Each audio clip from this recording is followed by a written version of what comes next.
loading. Okay, so in the last lecture we have taken a look on templates and exceptions, and in the lecture before we have started to use classes in C++. So today we will just continue on this trajectory and implement a few more own things. So as you might remember, in the last lecture we have implemented a own smart pointer type somewhere here in our templates, and of course there are other useful container types which one might want to have. As I mentioned, one example would be some own type which behaves like, for example, an integer, but can hold much larger values than 64-bit, as would be useful for example, cryptographical operations. So let's create a new project. Let's call it myInt, and implement at least a very rudimentary version of such a class. So for convenience we will rename this file to just main CPP, so that we can use the name myInt for our actual class. Name main myInt add class see myInt, just myInt in the file name. Okay, and here we have the very basics of it. Let's open the header file, the CPP file as well. Here we will of course need to include it. myInt h. Okay, so there are of course many ways how such a custom int class can be implemented, but let's just pick the simplest one. We will just have a normal integer, an array of normal integers and data, and here we can store one integer or multiple integers, and the simple mechanism is that we will be storing the data as simple integers, and then whenever we do some operation we will need to mix them with each other correctly. So obviously for operations like addition or subtraction we would need to implement some carryover mechanism. So we will not do that. That would be outside of the scope of this short demo. But we can, for example, implement comparison operation. We can implement, of course, assignment operations. We can implement various bitwise operations like XOR, AND, OR, etc. Since these operate only on individual bits and there is no state propagated across the boundaries of our individual sub-integers. Okay, so we have the thing, then we will add a size t typed mcount, which will count of into two chunks. Of course, if we would want this to be somehow practically used, we would rather go for using 64-bit integer as our chunk size, as that's the biggest thing that the hardware can handle. Thus, it would be the most efficient approach. But the nice thing about choosing something smaller is that we can use our code, for example, only with 64 bits, and then we could just compare the normal native 64-bit implementation. If we would be wanting to exercise this code further, we could even go down, for example, to use just a single character, and thus if we would have any operations that go across chunk boundaries, they would be exercised significantly more.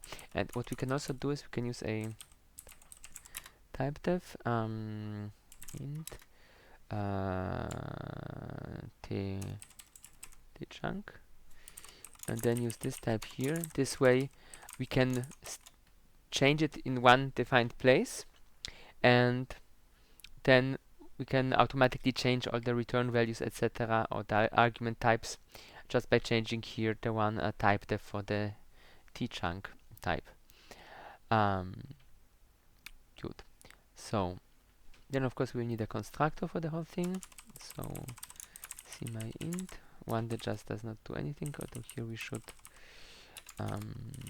initialize this with null ptr and 0. then we can take one which takes, for example, a normal integer, int data L 0 and data H. So we should only make one of them take 0, the other one does not need.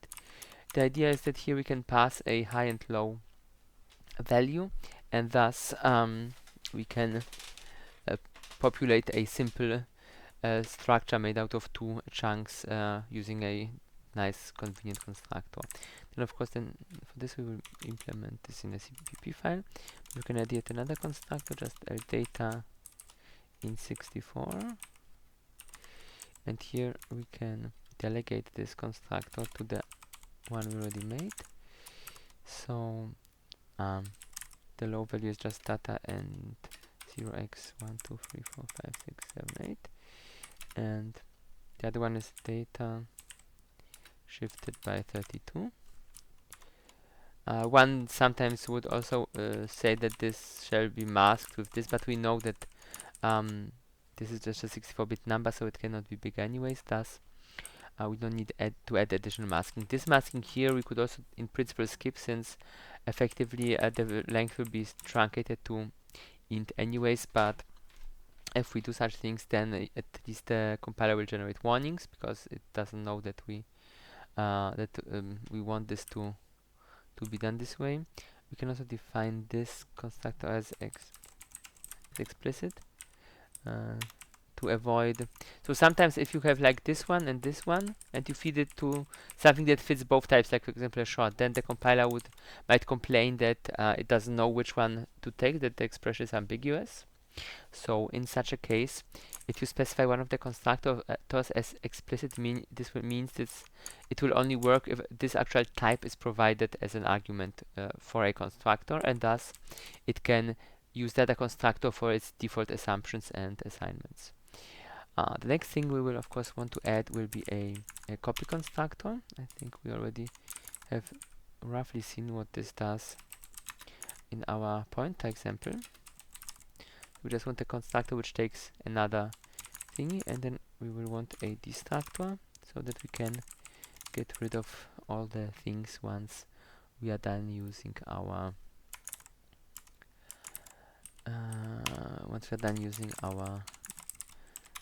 integer. And in the CPP file we do not provide the default arguments anymore, we just provide the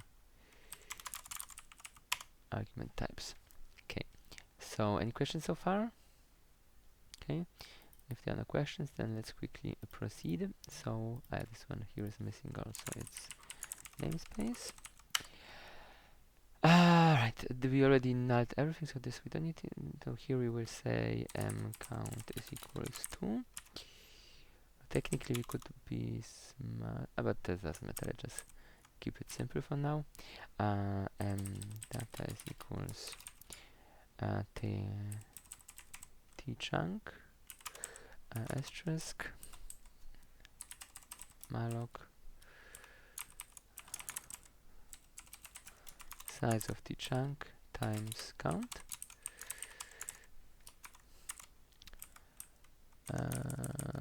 we need to include stdlib h.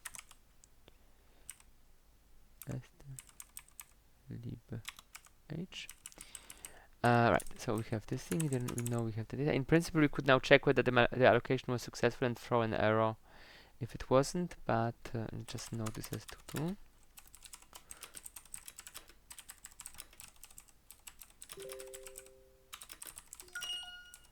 Valid memory, not a valid memory,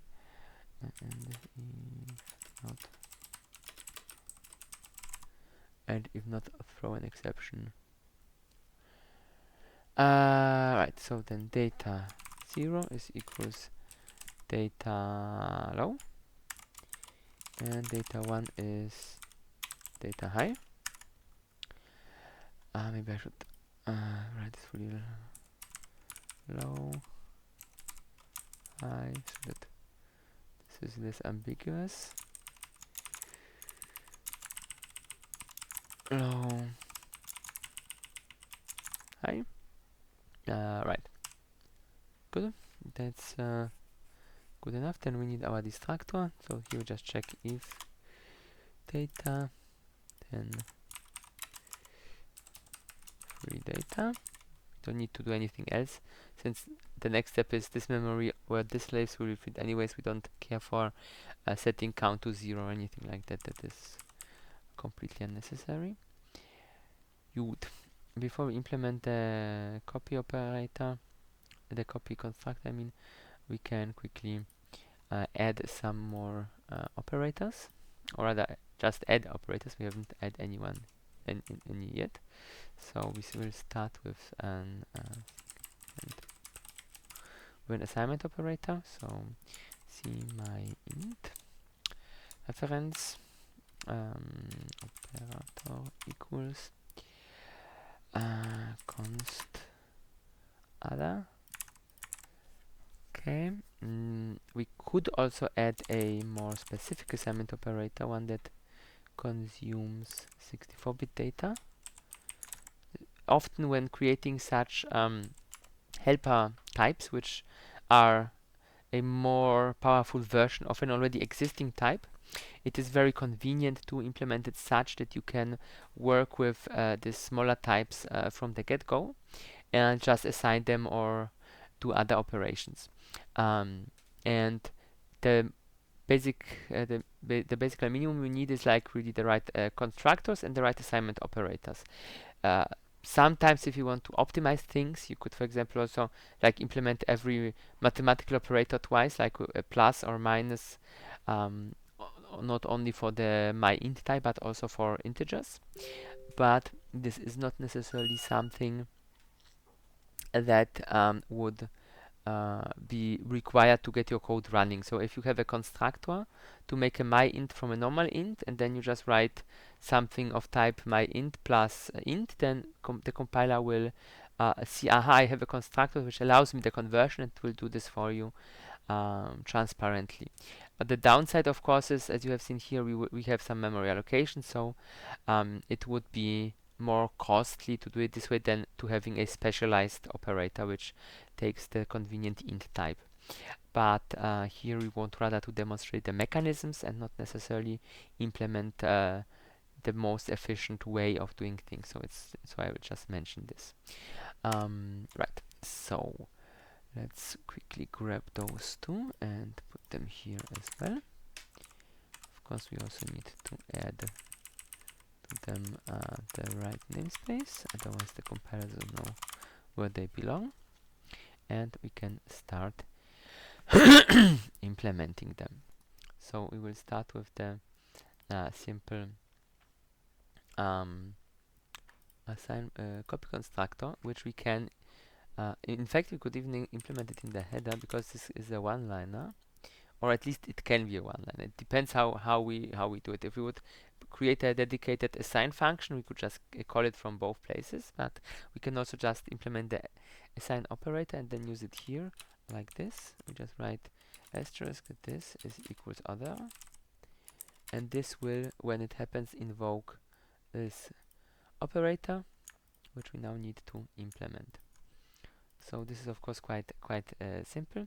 We just see, we just first clear if there was anything. Of course, we could have such clear operations in a helper function, but if they are simple enough, we don't need to do that in a helper function. Then we just copy a bit code from here. Oops, that was not quite right. We just do this some assignments with this ada.mcount, and data will be automatically resized to the right size. And then we just need to copy the data. So make a loop for size t equals 0, size t I equals 0, I is less than m count, I plus plus. Then we make m data from I is equals other dot m data from I. Maybe write it like this. Now this looks nicer. And voila. Wait, not quite voila. We forgot one line. Tone asterisk this. Now it's voila. So as you see, it's quite simple. And of course, if we go to implement the assignment operator, we will basically just copy our constructor, but since we are often creating things, maybe we should add some helper functions just for convenience. Void clear and oops, and void we could call it alloc, we could call it create, we could call it make. Yeah, make is good.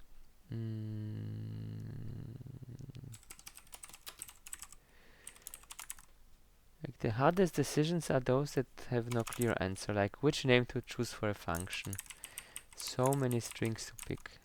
And I'm sure there are some people that would then just try to pick the most cryptic name, which might look funny in the instance, but once you forgot what you programmed, that will be very funny to watch you try to find out what it was doing. So making code readable for others automatically helps you make a code more readable for yourself.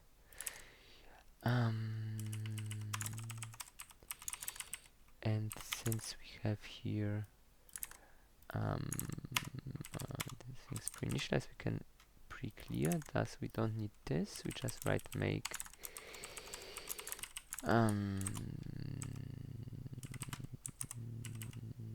count. Nice. Good. And for this we just do the same thing, just with make 2. We can use it here as well, make 2. Using such functions in the constructor is one needs to be slightly careful, because if we wouldn't have initialized this here, then make might have seen make would call clear, and clear might have seen some garbage in data and then try to free it, and that would be terribly bad.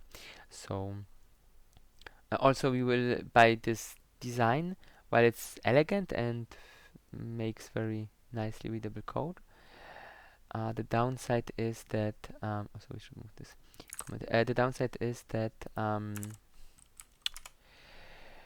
what can happen is that it's not as efficient, because you always have this call to clear where you just always return from every constructor. So obviously it's not ideal.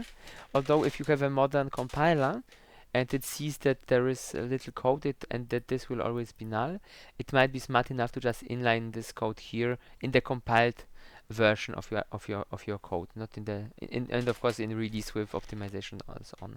It would not happen if you just have the debug build. Right. So here let's set those. As we remember, it's very easy. We just mask this with 0x1 2 3 4 5 6 7 8, and oops, that won't work. And here we just shift this by 32, and voila. So this is our assignment operator.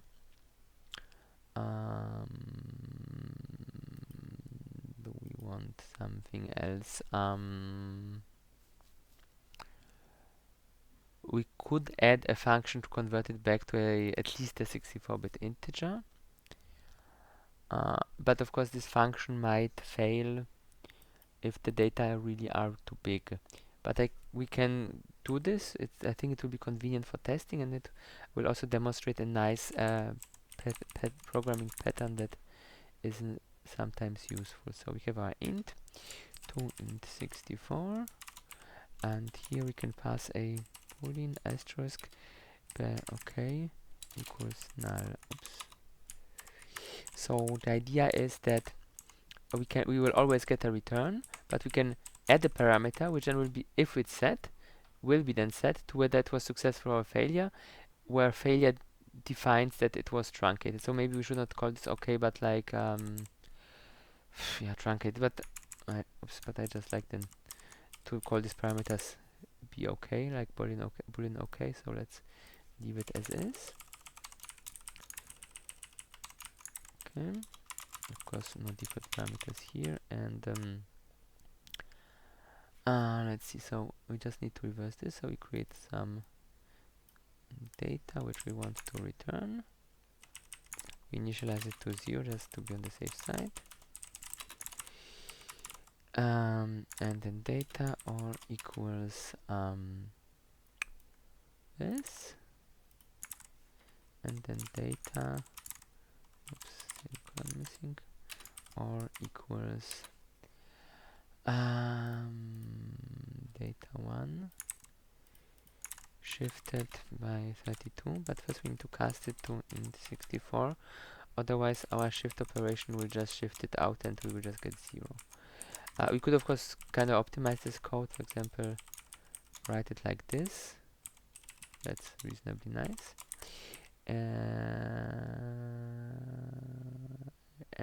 But we should not do it because we want to add safeguards. So adding safeguards requires us to check if count is greater equals 1, then we're allowed to do this, and then if this is greater equals 2, then we're allowed to do this. In principle, of course, we could put like one if into the other if, because we know if the first one is not true, then the second also cannot be true. But we want to keep those things in this order, so let's just do it like this. Of course, it would look much nicer if we would not optimize it. So let's keep it unoptimized, and then of course if is greater 2, then we set, rather, if this parameter is provided. How do we do this nicest? Because we need to first check whether this thing exists. So if BOK is set, then asterisk BOK is equals count lower equals 2. So if count is 2 or less entries, then we can convert it correctly. If it is bigger, then it would cause a failure because there are still data in our integer, which we don't get out with our 2int64. Then we if this value would be set, then we would know something bad has happened. And of course, the other approach would be to throw an exception here. One could even go like a hybrid route, really depending on the necessities of your code. For example, we could make it such that you can call two integers safely if you provide a OK argument. Thus, it will never throw an exception, but it will set the argument. But if you don't provide the argument, then it would opt to throw an exception in such a scenario. So this would be, of course, an somewhat interesting approach with regard to the behavior of your code. This usually is not a behavior I would want to put in some sort of general library for others to use, because it's not intuitive. But for your own usage, there might be very practical cases where this would be the most elegant solution, or at least one of the more elegant solutions. Okay, so we have this, so actually we have everything we need to just quickly test it. So int64 my int64 equals 0x1 2 3 4 5 6 7 8 9 that's really next a b c d e f. Then we make IC my int I could call it my int which we can actually assign this value, for example, here directly, and then we could do it like this. We could assign this directly here, and then my int is this punct to int64. Okay, and reference on BOK, and then printf %, what was it? O long, comma. Now we want this as hex. Null x %null null 16 null 16 x capital X. Is it x long? I don't remember. Let's see.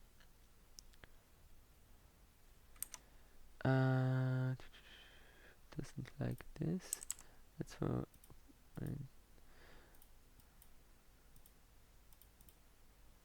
great. Visual Studio crashed. That's a first. But hey, it's the newest Visual Studio from this year, so crashing might be a part of the experience.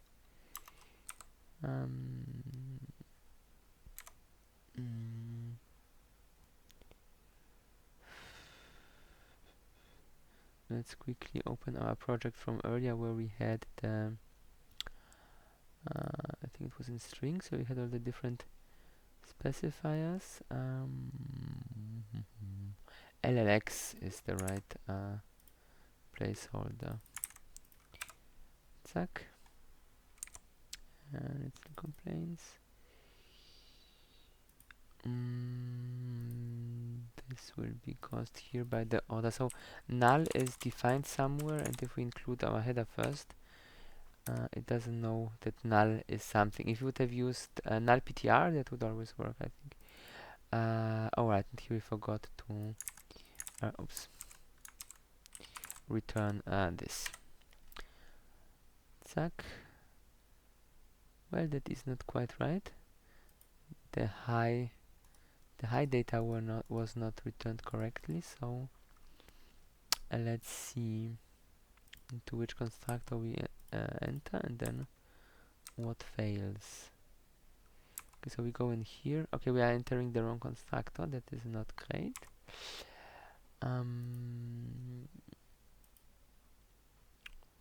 So we define this one as explicit, and if we provide this here like this, it might be seen as an, well, it is seen as a long, which is the same thing like in 64, but not quite.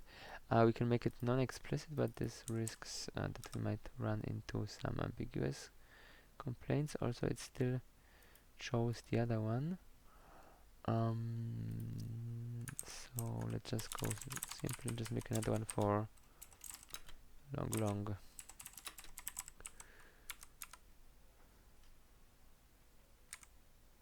Ah, wait, it might have been even working because from here we call the other one. We just put a breakpoint here and then see. We always enter there directly.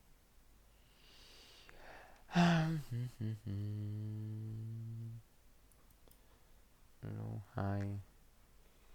This is a long, and if we move this explicit, will this work better? Yeah, now it works better. Okay, so we just leave it as is. Then we enter here, and then we get both values. Let's switch to hex. That looks nicer. Here we have the high part, and here we have the low part. That is correct. So now it should run it. Maybe to this then is still broken somewhere. But if we go here, as we remember, we already set both values correctly. Thus, in our two int functions, there must be some issue. Let's see here. Data 0, this is fine. Greater equals 2. It's also okay. Data 1. Right, data 0. Data 1 is also correct. So this should also be correct. Okay, then something, let's see, but this failed.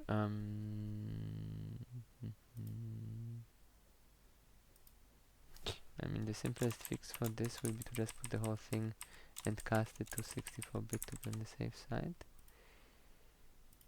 Then that should be fine. Then try again. Zack.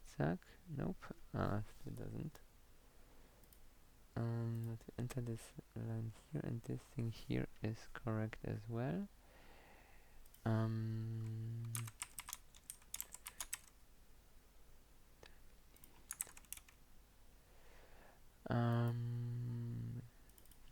Right.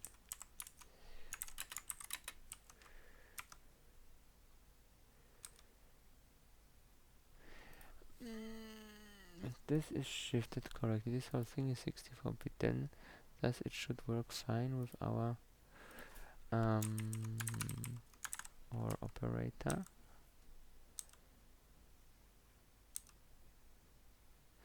That is annoying. What What did I broke here? We entered this line correctly. Let's actually see the assembly code. This I'm sure I made some stupid typo somewhere. Usually they should be working. So we load 4, we multiply racks with racks. So let's see, registers, step, we load 4, we did another step that didn't change anything, then we move this, just, then we have shifted racks left by 20, that created the right value, okay, move RCX, we are using those operations, so oh, I see the problem. I was just not thinking that there was mostly correct. The thing is that if it is all f's, of course it will not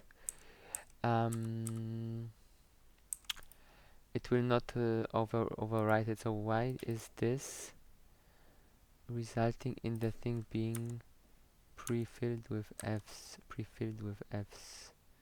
Data already here contains f's. This is not correct. It must be masking. So the thing what happens is that we start with a too high of a value. The thing thinks that this thing is a negative number, and thus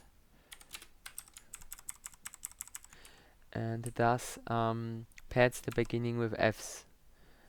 Now it should be fine. Yeah, and then of course this is has an effect because 1 and 1 is well, 1 or 1 is still 1. So that was the mistake here. The automatic conversion between signed and the bigger signed int didn't quite do what we needed. So adding such masking sometimes is really safer than just hoping the thing will do what it is supposed to do. Because sometimes obviously it is not okay. So I said our thing is now working correctly. Well, once we run it, it's printing the value out. So let's add some more functionality. For example, what would be nice to have would be to be able to compare integers with each other, so some sort of comparison operation. So there are of course many comparison operators like boolean operator equals, which just compares whether two things are well equal. And so there's of course the non-equal, then there are a few more, greater equal, less equal, yeah, that's all.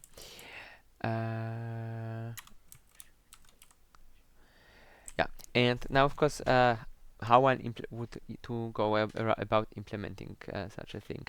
One could either of course implement each operator, but there is a quite nice way to help oneself to make it more efficient. We just implement a int compare function, which just will fulfill all the functionalities of all the above comparators, and then we just need to check what this function returns. So if the values are the same, the function will return 0. So compared to other, if this is equals 0, then we know they are the same.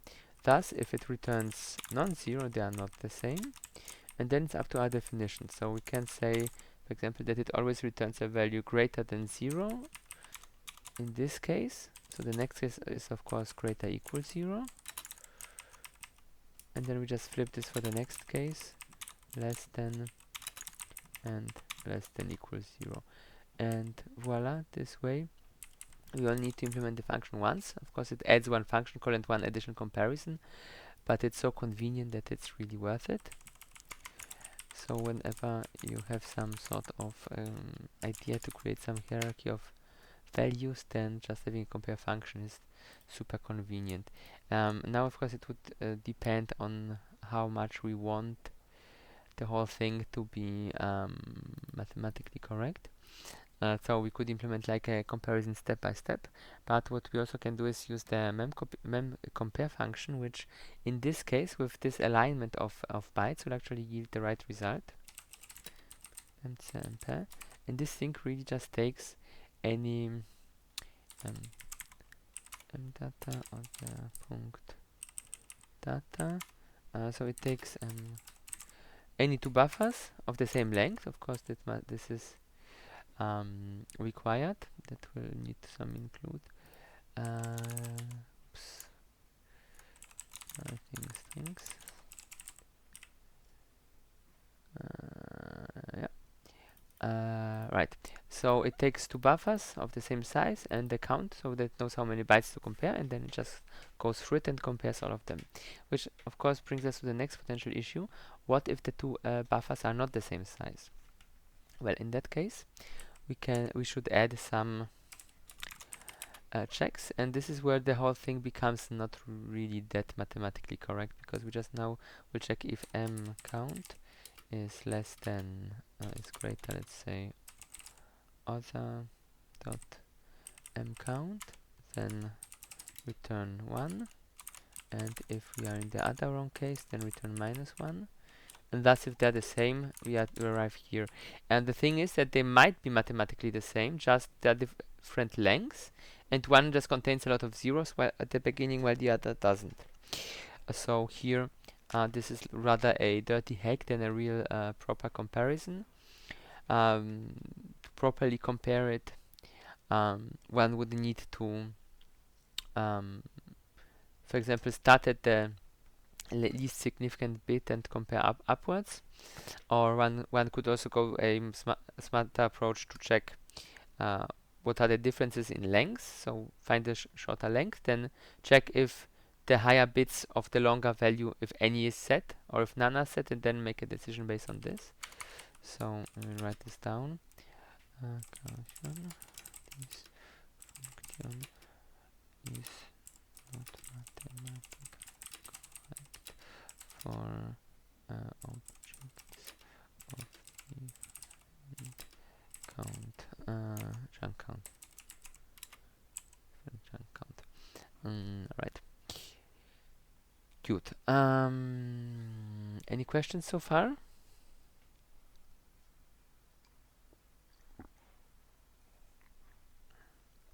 No questions? Okay. Then let's continue. Let's see what else would we like to have. Right, we said we could add this binary operations. They are reasonably easy to do. So my operator, let's go with end.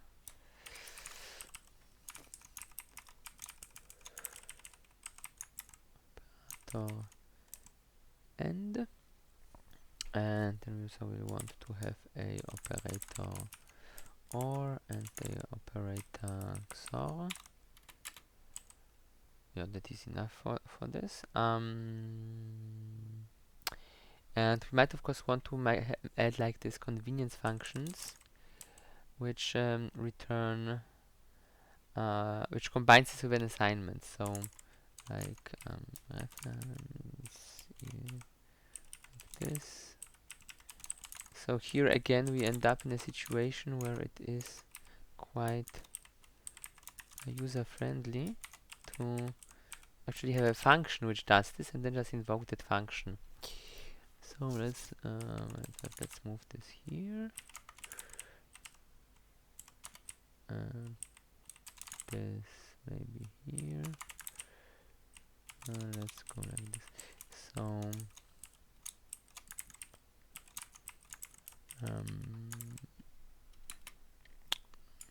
and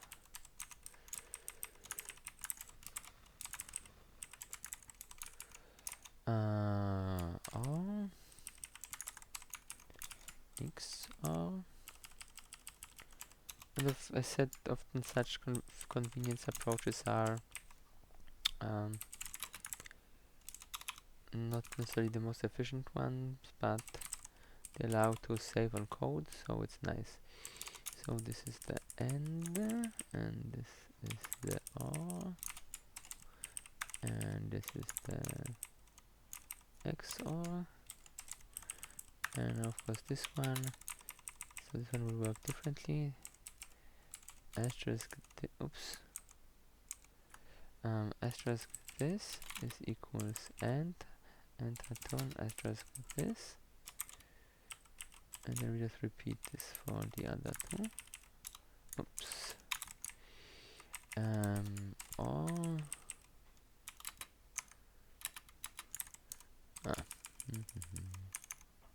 that was the wrong line. XOR, then those three functions which needs implementing. It was below the compare, and XOR, and we wanted to beat this further up, so let's move this here.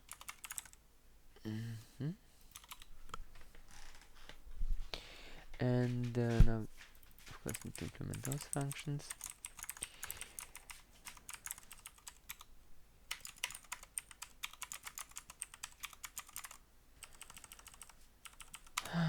And since this is a bitewise operation, it is very, very simple. So first, we need to define how we handle the situation when the count is not the same, because obviously we cannot properly do something. So we could either define it that we that our ints always need the count to be the same, otherwise they are not valid, and throw an exception. Or the other option is that we just try to create a little bit smarter code that will handle both cases. So ideally you would need to know which one is bigger. So size t count is equals count, and if this is less than other punct count, then it will be assigned the other count. Then we'll create an object to return. See my int red, on which we make count. When we are done, we return red. Now here our magic loop for int e, no, size t starts at 0, small t of course. E is less than count, I plus plus, and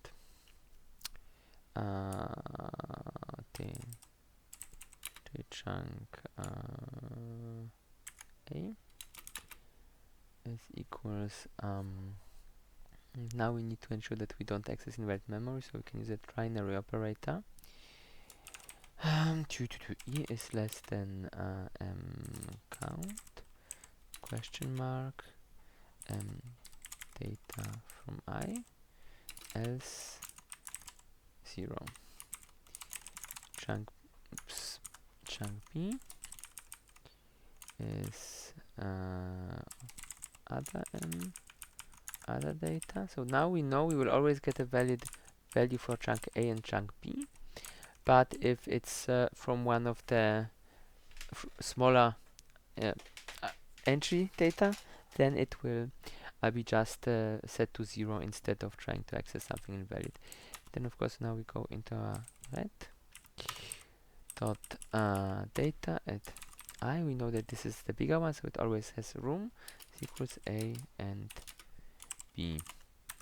And for the other functions, this is pretty much exactly the same thing, just we change one line. Zack, zack. We could of course try to make this more elegant, somehow smarter, less efficient. Generally more elegant code translates to something less efficient, unfortunately. So for example, what we could do we could make here a function, some internal function, which would return a int. If we call it do chunks, process chunks. How do we call that?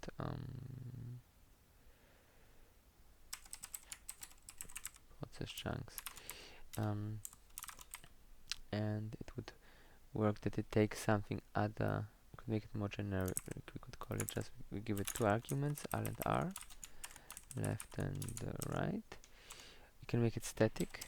It would not need to access to the current object. We could even give it, make it a void and give it a return value. Left, right, comma, result. Although this is nicer to do it this way. And then we will here have a function pointer, which will be type t chunk asterisk function t chunk l comma r.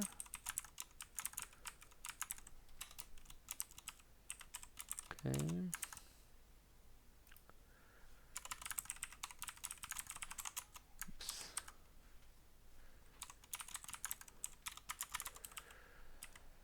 Rightio, so we basically just put this in there and then adapt it very slightly. Of course now L count R red count L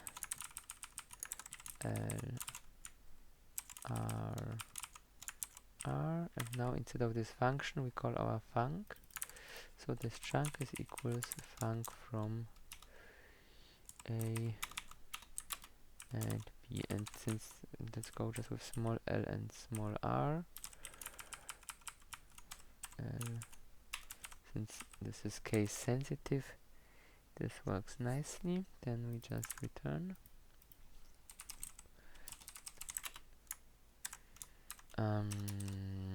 asterisk this, comma other, comma use a lambda function.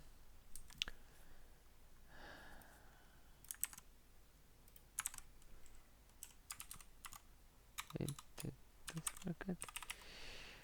The tone, we could also make them smaller by definition. So that, but this is just for optics, so it does not matter. The compiler would be fine with us using here the capital letters. But it's nicer. Return L and R. Wait, R and R, L and R. Yep. Small l. And now semicolon, of course. And then here we said this is a. Oh wait, that's not valid. That's the R. And this we didn't delete, so now it's a process chunk. Wait, why are we missing? Ah, that's why. We are missing something. Zack, zack, zack. Right. So this way we exploit the usage of a function pointer to reduce redundant code significantly. This of course might look less efficient, and technically it is, because now we have a function call for every chunk, which adds quite a few extra operations. But the way it is, if we set our compiler to create optimized code, then we can usually expect that in such situations it will just inline the code and basically here just create like 3 instances of this function with the right insertion. So the code itself will be in compiled form bigger, but it will be more efficient. Of course, if we change the presets, then it will to try to keep the code smaller, then it wouldn't do it. But of course, as I mentioned already, with regard to optimizations, it is better to create more code, well, make the compiler create more code, but have it run faster than the other way around. And of course, for us, for the developers, it is better to have nicely maintainable code like here, that can conveniently be worked with. Okay, so we can of course test whether this works correctly. So let's copy this, put this partially. We don't care for my int a. Let's make this 1 2 3 4 1 1 2 3 1 2 3 4 5 6 7 8 a and b,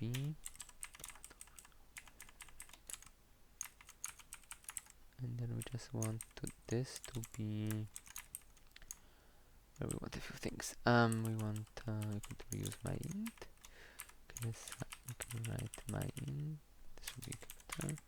This equals a x or b. Semicolon. Not of course. This needs to be used that. And then we take it and we print it, and we expect basically the two ones being inside of our string. Right. We already have this variable.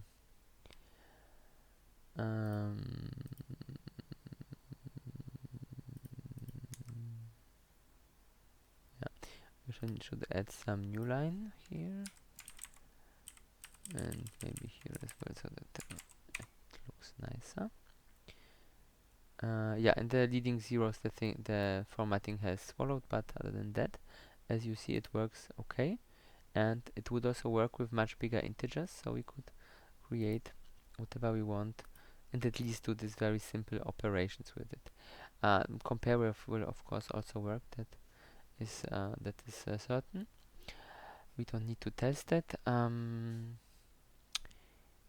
what we might also want, we could add, if we want some to work with the data here somehow nicely, we could add a helper function to get the count. CST get count. Oops, const.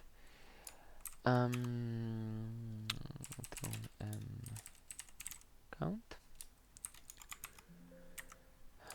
We have a typo no. And then we can, for example, add square bracket operators to access the data there. So int reference, no, t chunk reference operator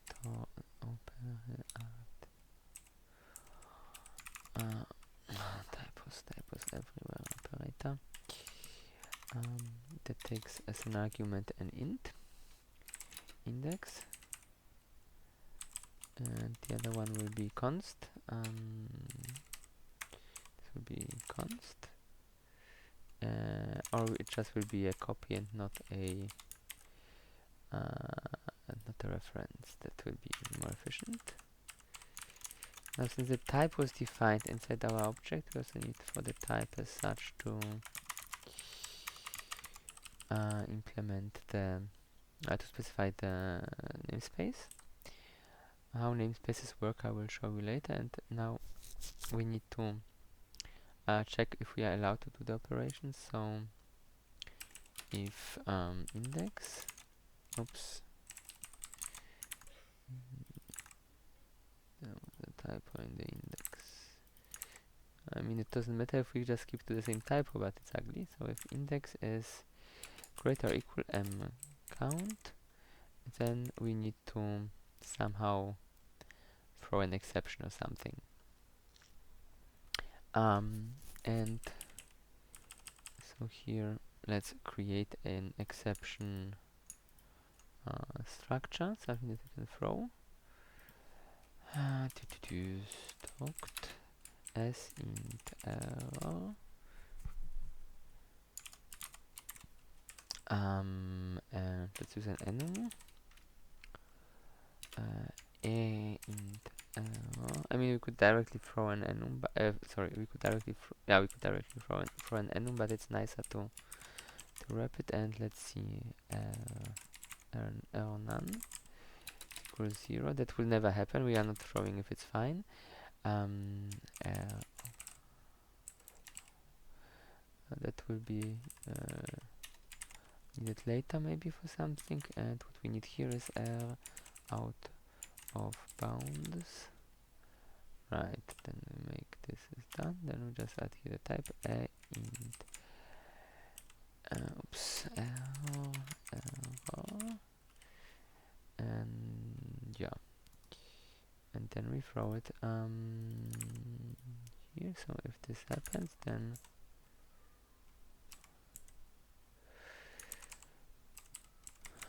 throw as int error. We can use an initialization like this, out of bounds, and if it is fine, then we just return data at index. And for the const case, we either do exactly the same, or we just return 0. Because here it's not just const, but it's returning a value, not a reference. So this thing here must return a valid memory address. You could have like a dummy catch-all invalid value, but it would be very ugly and would not reveal errors.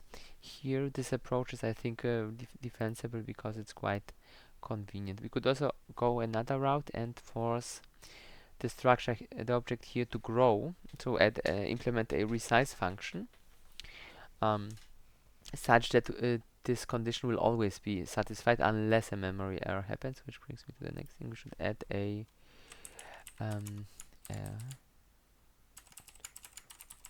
error out of memory. This will satisfy our open to do here, somewhere there. If exclamation mark data error out of memory. Nice. Let's add a resize function. This should be convenient enough. Maybe here. Fine. Resize. Count. Small thing. And what we can use is, since we are using the malloc function, we can use the realloc function to make this do what we want. So first things first, we check if there's actually something to do. So if count is equals count, then we just bug out. Nothing to do, so why waste time? Then count, we assign count to count, and then data is equals chunk the realloc block, alt block. And as you remember, the realloc function will, the way it works, either give just reallocate the current block, like extend its memory reservation if there is empty space, if there is enough empty space after it, which is the cheapest operation we can have in this situation, or it will allocate a new block, return the new address, but before it does this, it will copy all the data from the old block to the new block in a very efficient way. So this is really very nice and very convenient. Good. So we have our operators to access something, we have our exceptions that we can throw. We could, of course, customize also the behavior of the exception throwing. We could make functions like resize, and that's all. That's it for now. Return a value where that was successful or failed, but also be able to throw an error. We could also just to resize add such a BOK function, and that reminds me of another thing. The other case, so if there is no BOK, but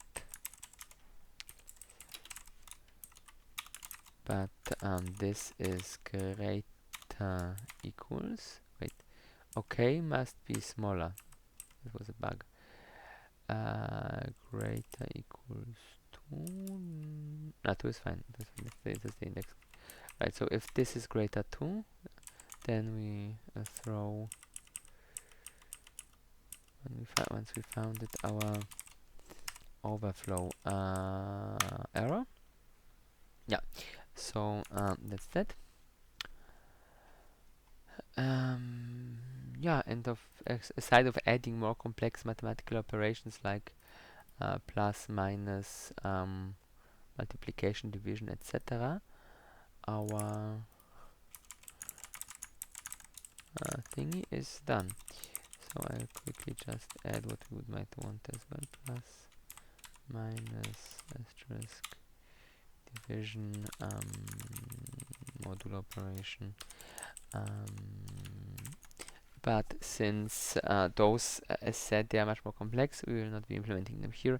It's more about to give you the toolbox how to use operators to really demonstrate that you can create an own object that really works nicely with the whole semantics. Oh, there is one more thing that we could add, which would be nice, although we could also add it instead of this function. It would be a operator which converts to a special type.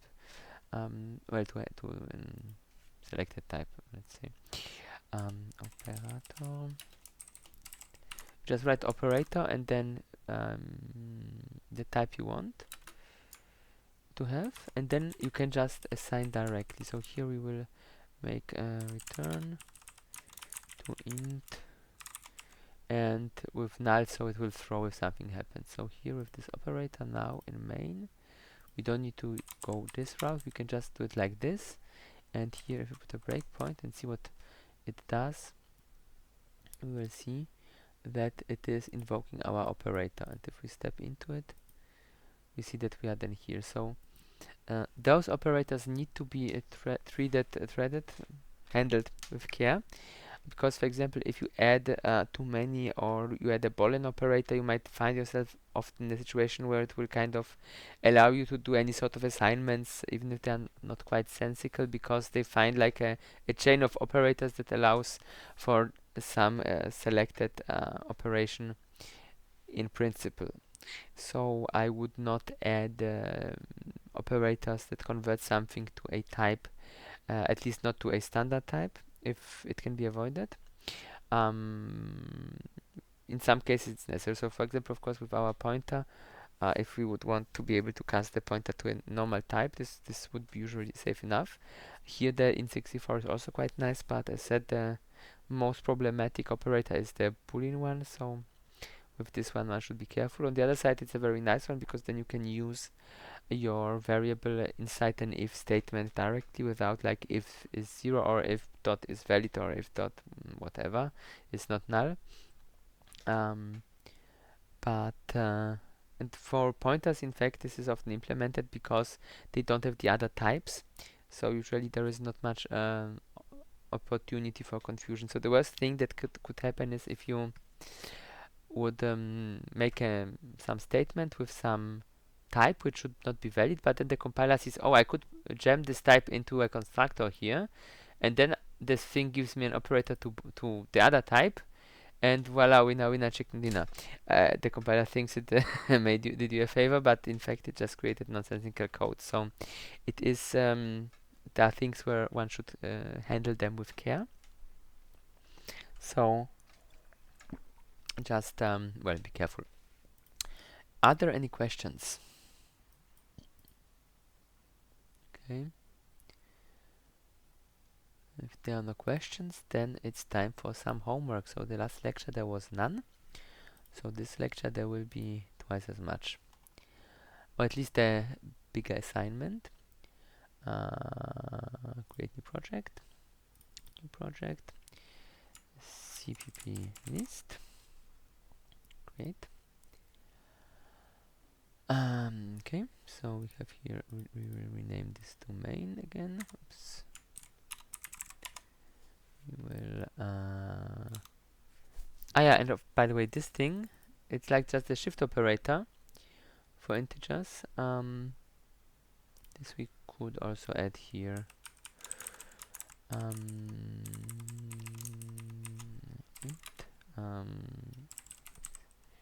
Or count rather. Yeah, so, and so of course it doesn't need to do bit shifts. It can be used like with this std out here, just to print text, for example. So you can really put in, the operator is just a function. What to make the function do is completely up to you.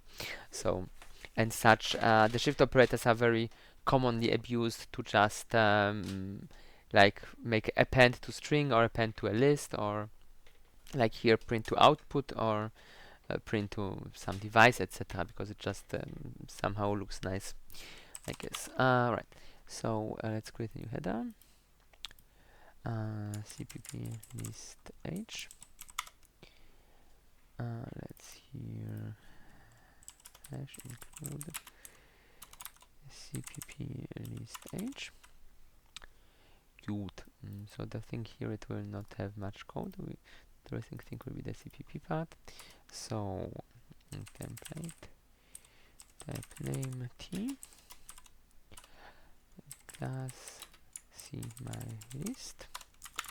Oops. Class see my list public protected stocked. Let's create my list entry.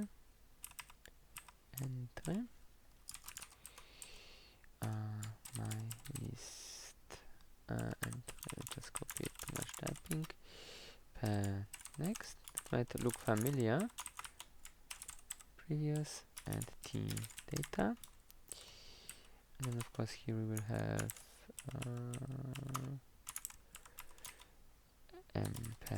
head equals null ptr tail. Okay, and the homework assignment will be to basically implement a doubly linked list. We already had one in the simplest example using structs just for C. Now this time we want to implement it in C++. So it should be quite a straightforward assignment, even if it might look a bit bigger at the beginning. So homework from the 28th of 05 2025. Homework. Okay, so got the doubly linked list from the earlier simpler list example in C to C++. Let's just keep this in one line. To C++. Add thing functions to this class. Prepend append remove iterate find find, that's optional. You don't need to add the rfind, and also optionally implement a proper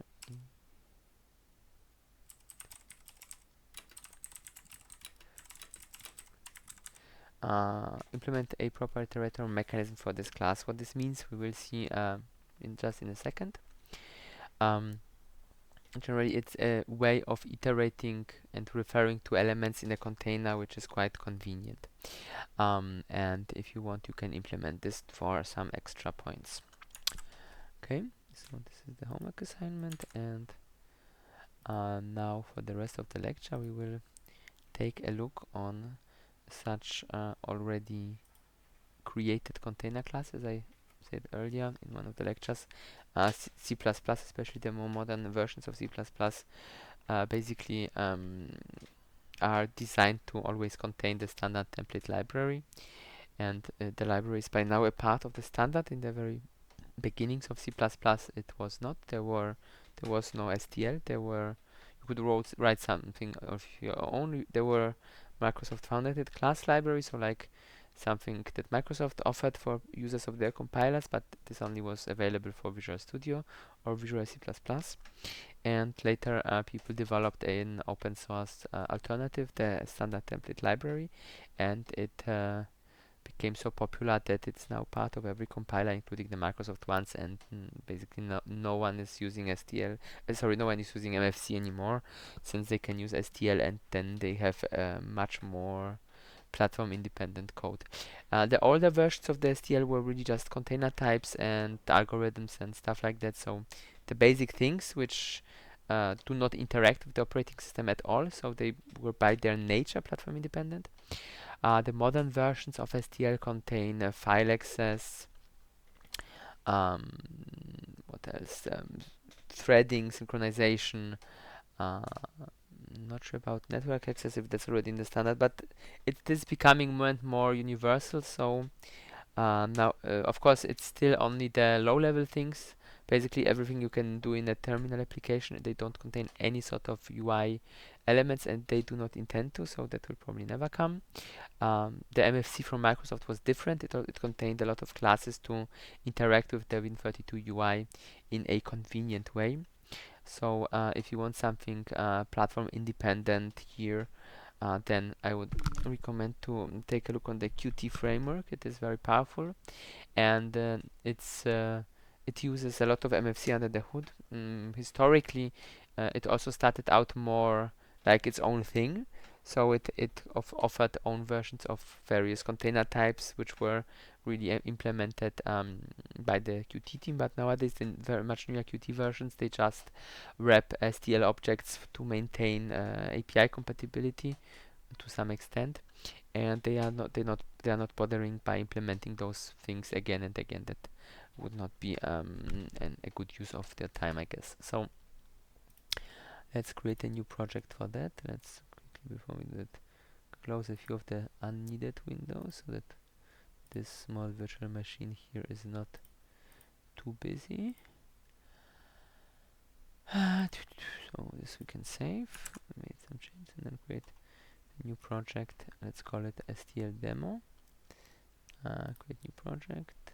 Next, STL demo, and we will for now just go through a few of the things that it can do.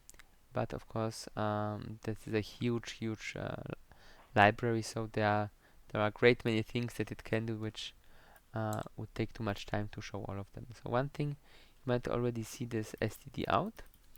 That is already something that is from the standard template library. Std is like short for standard, and there is an object called cout on which there is a operator, a shift operator defined that will print to the console. So if we run it, it will compile, print the text here, and the nice thing is that we can concatenate it like hello.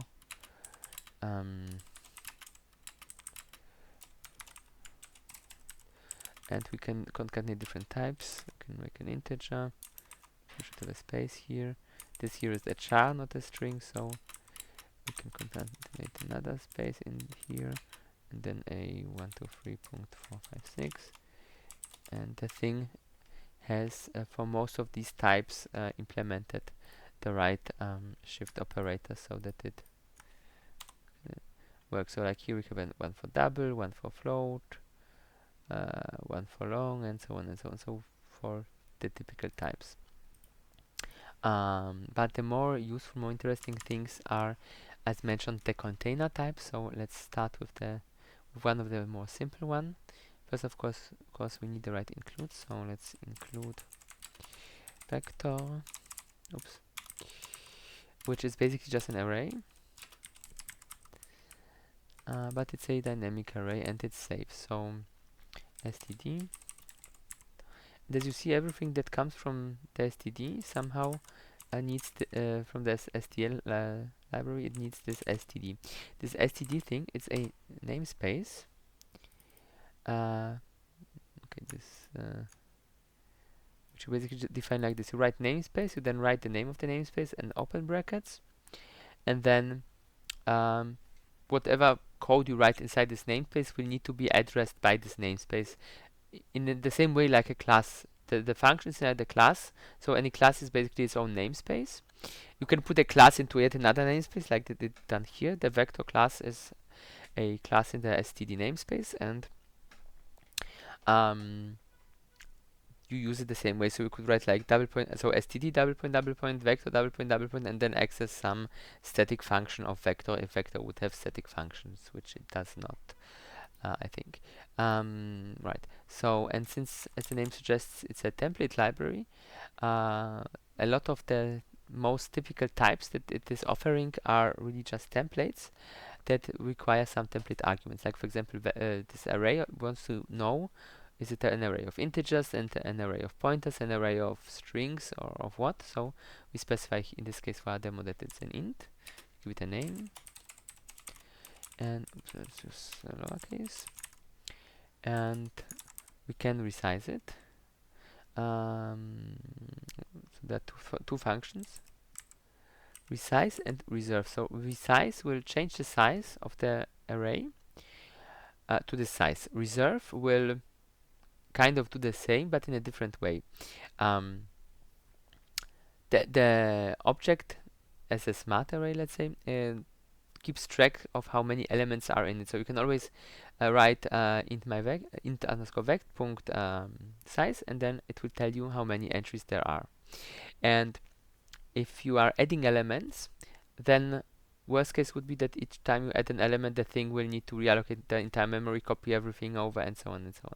So first of all, usually the vector will try to pursue a more intelligent allocation method. So it will always kind of internally reserve more space than it really needs, and then it will use this space instantly as you add elements without the need to reallocate memory. And the reserve function is exactly for this. If you know that you will have a certain amount of elements, or you know you will have around so many elements, or you just take your guess of how many elements you will have, and then you add 10% on top, then it will already allocate this amount of memory. And as long as you are adding elements to your vector, to your array, it will not need to reallocate memory. Once it runs out of memory, then of course it will do reallocation internally, so that you don't see that happened, but that will be slower, so your runtime might be affected. So let's reserve some space, for example 10 entries, so that we are more efficient. And now if we at this point, if we would call a size, that would still give us 0. It would not give us 10 because there's still no elements really in the thing. There is place for 10 elements, but they are not yet there. If we would use resize, then size would have given us 10, but we don't want that. So how do we add elements? Let's make a loop. E equals 0, e is less than 10, e plus plus.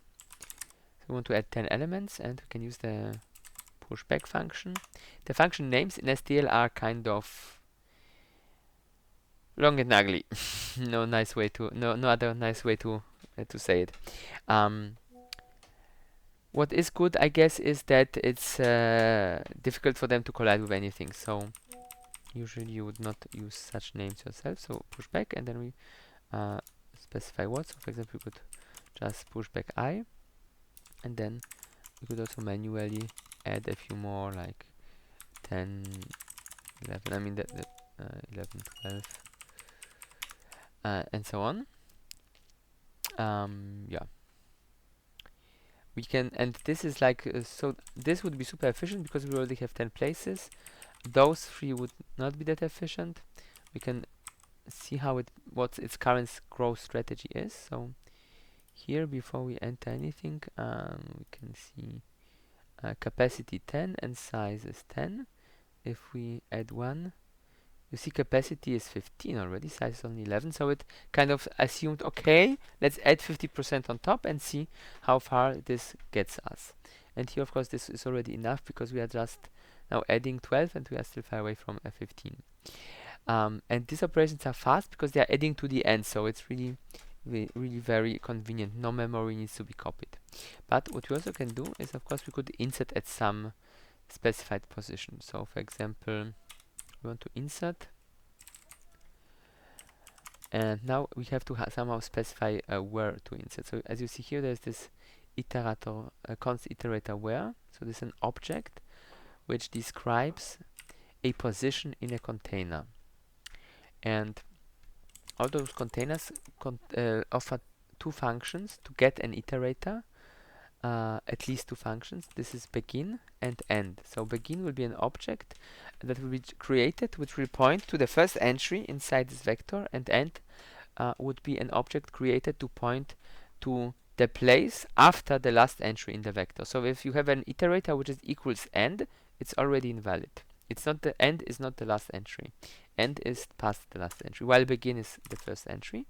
And then we of course specify what value we want. So let's say we want to insert -1. So even though this last operation here will still fit in the memory in our 15 allocated slots, it will need to really copy like the whole memory over by 1, and then it can insert the -1 into the memory. The important thing about a vector in comparison to other types, other container types, is that it creates always consecutive memory ranges. So we can, for example, go with int asterisk my ptr is equals at 0 reference. So we just so we address using the square bracket operator the first entry in our smart array, and we want to get its memory address. We don't want the value, but by address, zack. So this obviously is then our -1. But if we go here, so at 0 it's -1, but if we then we should type the right thing I wanted to type, 1, 2. As you see, we are reading kind of the memory directly inside our vector object. So the nice thing here is that if you use some older Windows API, well, all of the classical Windows API just takes it's just a C API. It will not take like a smart vector or anything, but you can create such a smart vector and then just like here, grab the right pointer and pass it to your API, and the API will be perfectly happy with it, while your vector outside will safeguard the object and manage its lifetime. So as you have seen with our self-made classes, as soon as we exit the scope here, the memory allocated for int vector internally will be released and is free for the operating system to be used for something else. So let's write a few more examples here. So let's call this maybe int data. That is better. There we can also access it differently. There is a function dot data which just gives us the pointer. We don't need to do this hack with the square bracket operator. You can also get the count size. That should be I think 14. And of course we can also access it directly for int e is equals 0, e is less than count I plus plus, semicolon is missing, std out, oops, it's out, console output, not just out, right, int fact von e, no, int data, int, well, we can do both, both would be valid, int fact and int data, and comma space, semicolon, and then once we are done, cout, and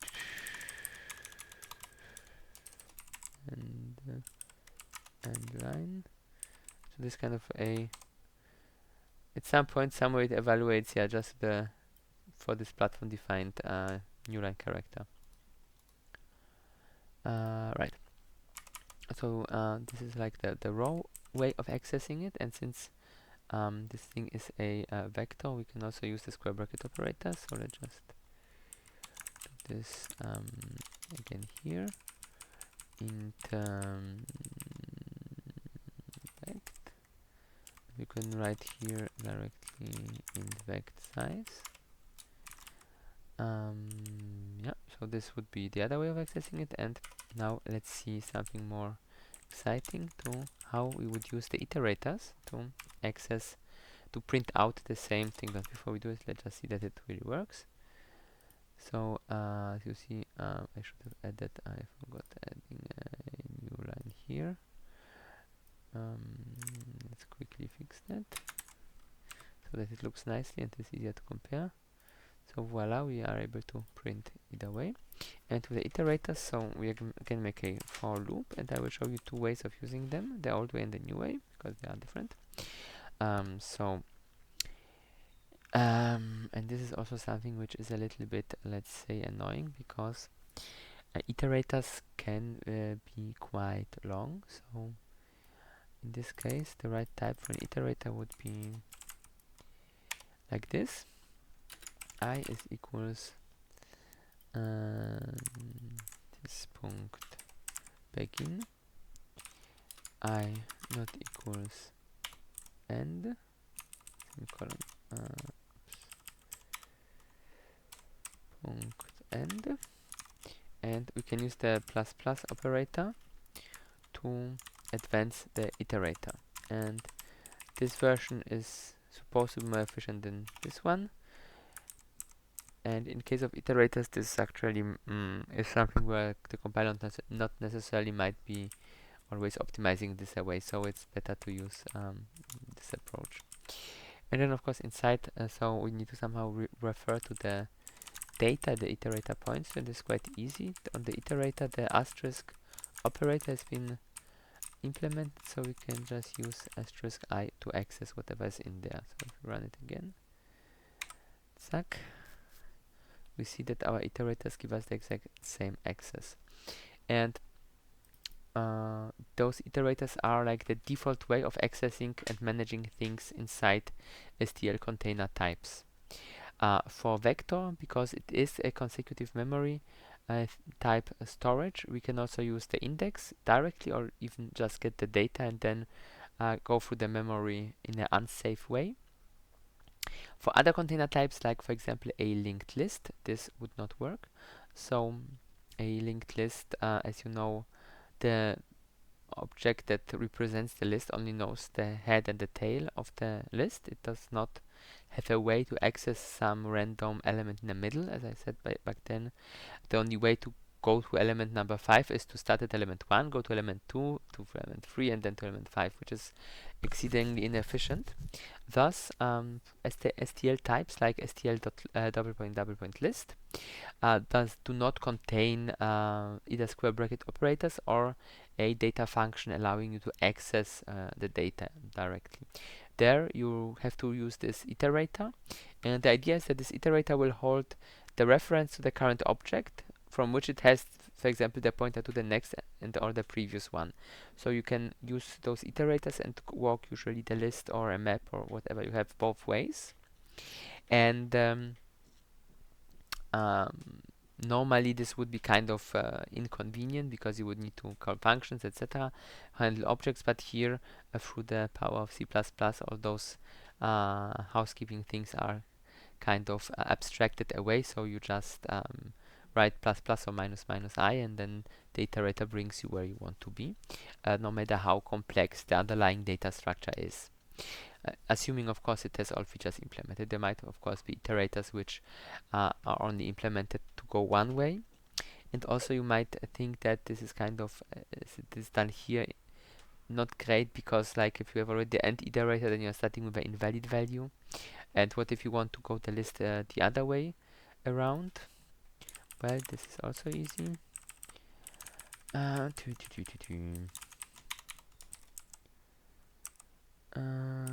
is the reverse iterator, which takes rbegin and rend and just goes the other way around.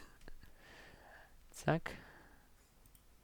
I forgot the end line again. Let's run it. Tada! Other way around.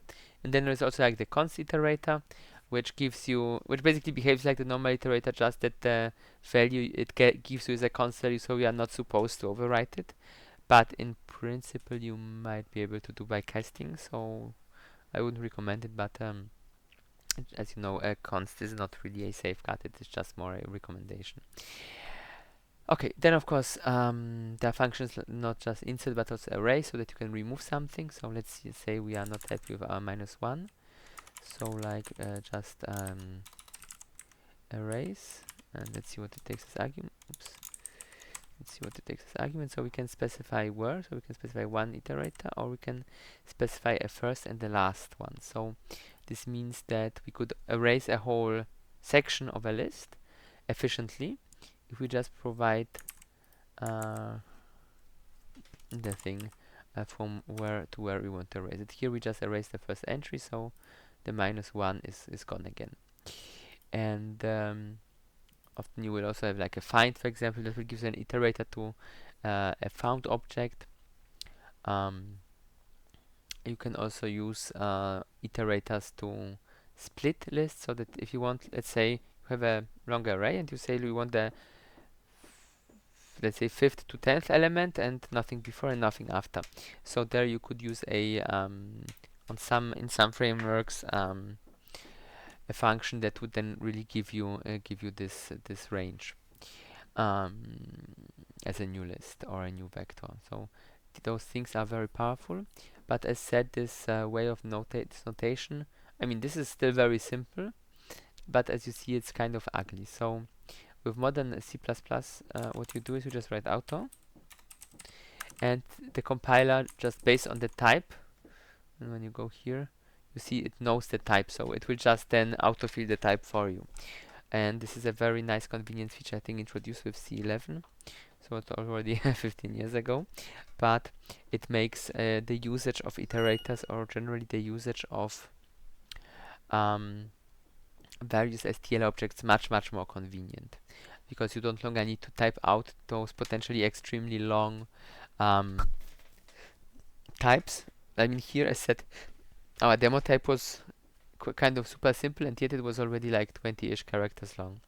And if you would have like a map of templates where the type is a template and the key is a template, then you would have a very ugly, very long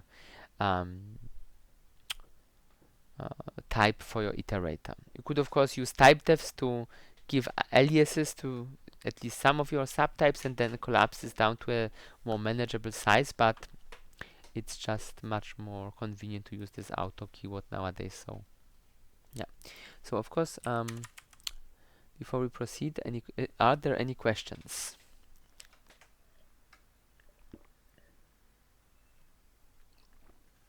Okay, still no questions. Then let's continue. So the next type we want to take a look will be of course a list, as already mentioned, a simple wlinked list, just called the STL list, and we can already copy some code from here. Just change it to my list, and here also. List, as you see, does not while it does not have any reserve things, although it has a resize, so you can resize it to a certain size, but then you just get elements initialized with a default value. So this is not quite as useful. And conceptually, the way lists work, so the arrays here like really just then copies all the memory over by one spot, starting at a given index. When you have a list and you add or remove elements, for any element you always need to make a memory allocation to create a new element for it. It's not like just one memory block. So a list would not benefit from pre-allocating anything. You would just change the time when you make the expensive operation. So obviously one could potentially say that there are very exotic edge cases where this would still be of some utility, but the STL is more centered around more generic use cases, so it does not do such things. And also the code is simpler if you omit things that no one needs.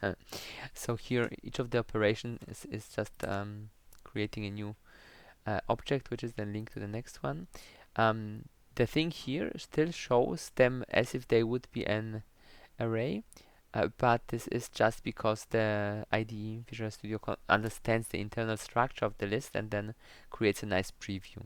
So if you click here on the raw view, then it's really what's inside, and when we click through this thing, it has a head and it has a size and it has a next and preview. It doesn't even have a tail, so apparently it's just a singly linked list in this implementation. Of course, this thing just goes and goes and goes like we had it with our own lists.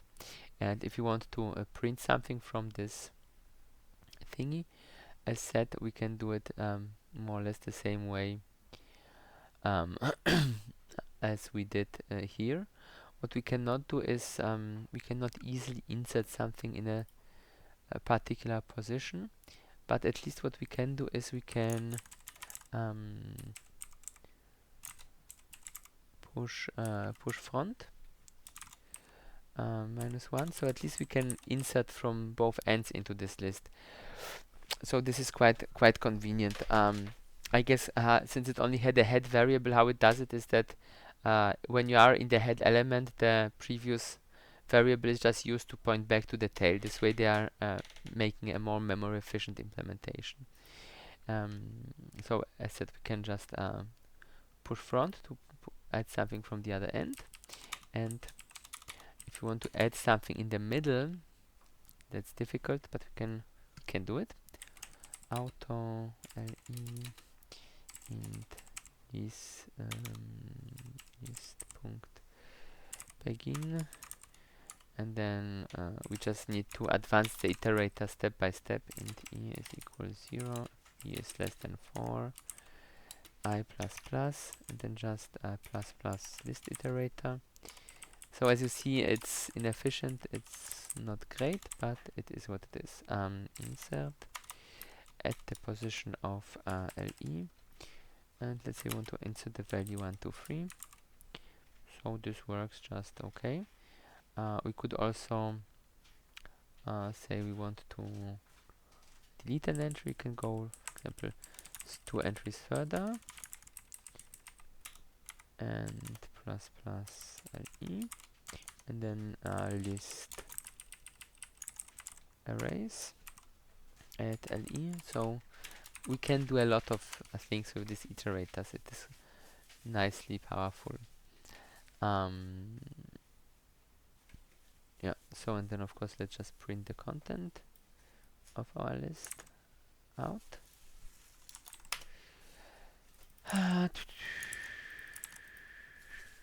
Suck. So as you see, we inserted this and we removed the number 5. So oh, and this was reversed, so let's not go in reverse, let's just go forward. So as you see, we can also iterate in both directions through our list. So this is possible. We what we also can do, we can get like the first element from the list. That also works for vectors, front and back. That gives us like the last valid or first valid entry. So this is also quite convenient in some use cases. We also have the const versions of the begin and end and so on. So yeah,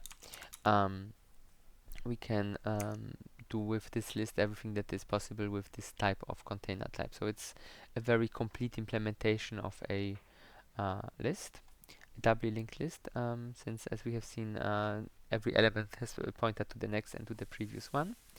But this is still like simple things, so this we can write easily in C ourselves. Of course it's useful to have, but they're really nice things. They just are around the corner, which would be, for example, a map and a unordered map. Unordered map. And this unordered map is a hash table. As you might remember, we had a hash table of our own, and this unordered map is an implementation of such a hash table. The map itself is something different.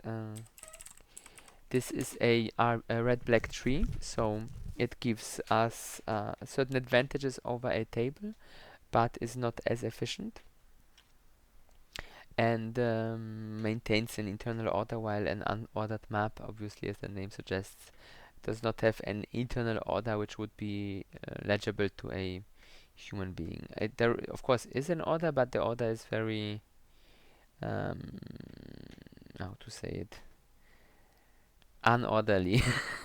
That's maybe not the best way to describe it, but as you might remember from our hash table, the way the entries are listed might change if we extend the table by one, because then we add another bit um, to our addressing and so on. So the things might switch places as you resize the table.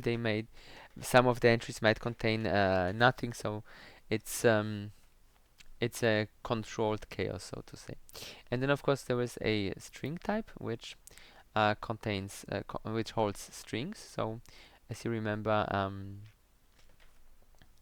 in C we always need to have like an array, and then we can write a string to it, but this is limited in the sense that we need to know the maximum amount of characters we will ever use. And of course, if we over provision every string by a lot, then we would be wasting a lot of memory. The other approach is, of course, then on an as needed basis to reallocate more memory for the string, which is also terribly impractical in real life. So the string here does all of that for us. We just have a string. It basically is like a vector of chars with a lot of additional nice a vector of chars with a lot, or white chars with a lot of nice convenience features. So you can just append to the string, you can search in the string, you can cut the string in pieces, you can join strings together. Everything that you ever wanted to do with strings you can do here, and you don't need to care about memory management. The STL does all of that for you under the hood, so this is really nice. Thus, let's start with testing and exercising our map. So std map, and let's say we want to associate integers with std string, with strings. And there's also a thing like a v string, which is just a, or was it string v? String, yeah, which is a v string, which is just a wide character version of string. And internally this is implemented, both are implemented like a basic string. So here you see they are basically, you have this basic string template which just uses different types and different allocators to implement this functionality. So in principle you could also extend your string to some other sorts of strings, like there is here this U32 string. This would be something that is compatible with how Linux by default handles wide strings, in contrary to C++. Sorry, in contrary to Windows. Windows uses this char 16, which is the same as vchar. But the thing is that vchar, as said on Windows, is defined as this, while if you would compile the same code on Linux, vchar would be this. And if you would want to create something which is binary compatible when you want to save data to disk and then load it on another platform, then you would maybe, instead of using vstring, just explicitly select U16 string or U32 string, and then you know that there will be no conflicts or ambiguities in what you are doing. Right, so we have the map. The first argument to the map is a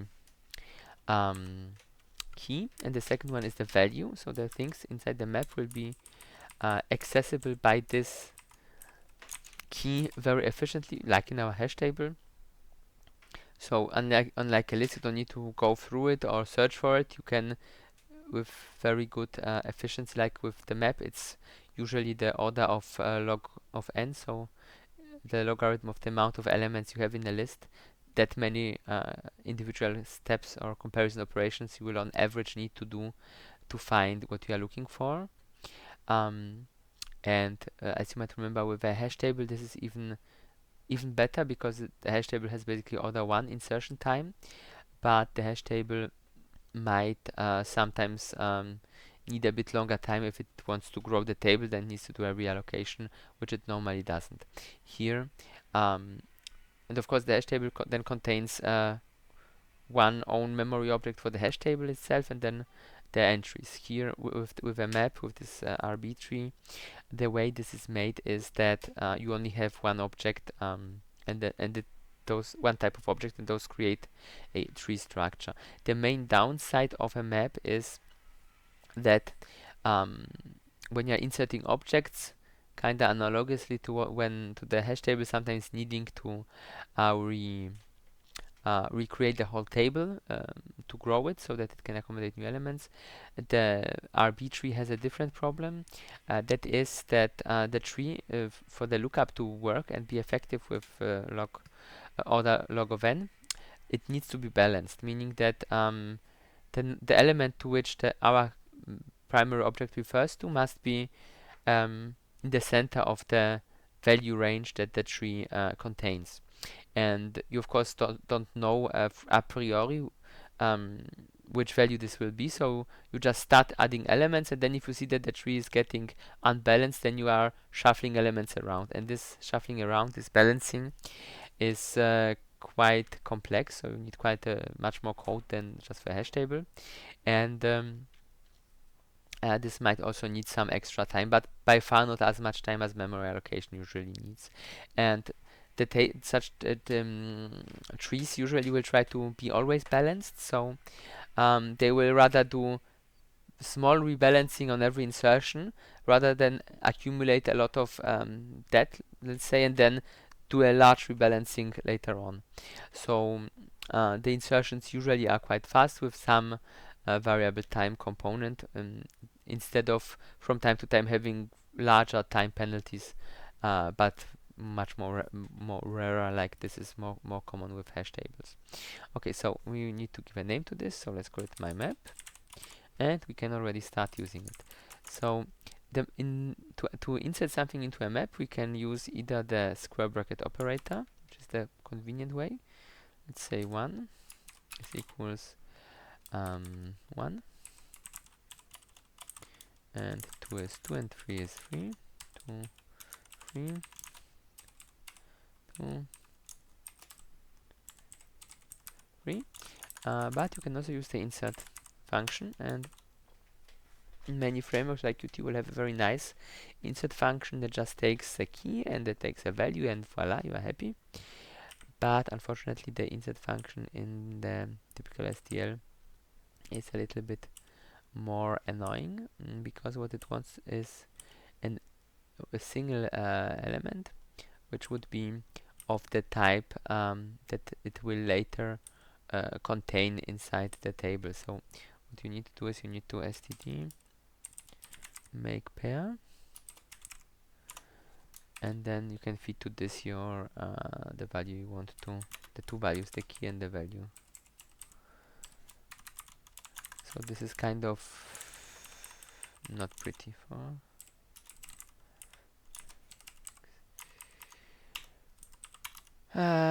but it's a small price to pay. Qt does it nice, and I think at some point they maybe change this. Nice thing is that the thing, when you run it, it gives you, it returns you another pair with first and second. And when we look on the type, the first entry is the iterator that points to the element which was just inserted, and the second one is just a boolean which tells us whether it actually was inserted or whether it overwrote an existing entry. So here you can know what happened. When you are using the square bracket operator, it will just always insert or overwrite, but it will not tell you back what happened. Another thing which is quite nice about maps is that you can have a multi-map, meaning that it allows for multiple entries under the same key. This is sometimes useful, and as the usage of iterators is especially nice because, for example, if you use a lookup function to find an element with a given key value, then you know that you can use the iterator to access the other elements with the same value. You just need to check when to stop. So we have here our map. Let's erase one of the entries. So erase is much nicer because you just can specify a key. Let's say we want to get rid of 4, and then 4 will be gone. And then of course we want to print it, which we can do just as simply as this thing here, Okay, maybe not just as simply, but almost as simply. That's a typo. Zack, zack. And here our I is a pair. The thing that this stores is this pair. So the first is our key. Then we need a space or so. And the second, or let's make a double point here. And the second is our actual value. And this is a string, and this know how to handle strings, so it should be fine. Let's run it.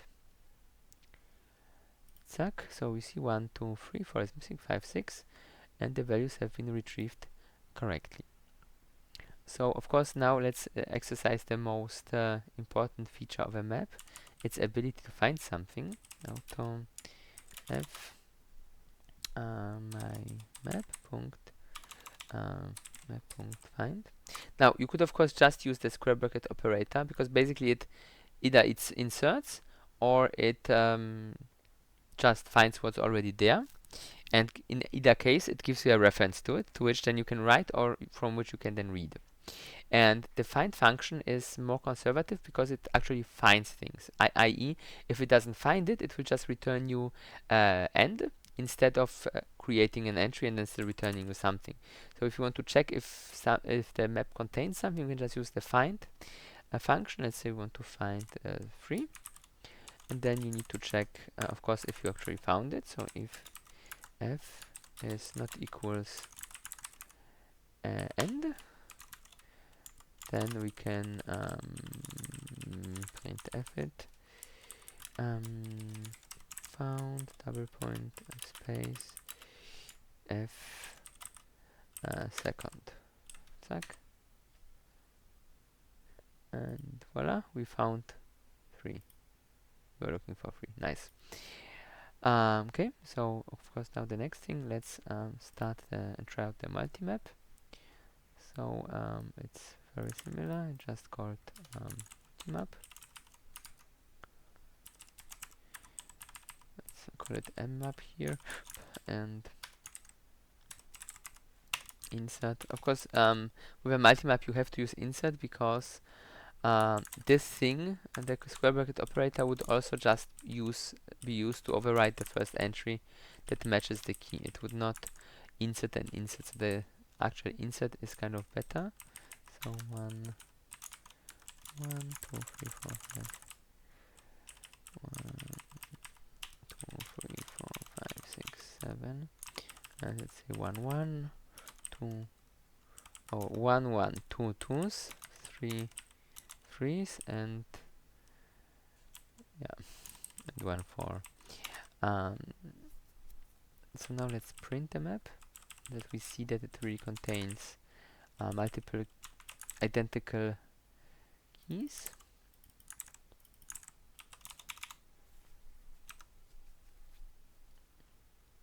And as you see, it does. One thing you don't see from this demonstration is that the map is order maintaining. So if we mix those things up a lot and print it, it will still maintain the order. So as you see, it takes 1, 2, 3, 4 is missing because we deleted 5, 6. No matter in which order we have inserted the elements, because the inner structure of the tree is contingent on being able to compare which key is less than another key.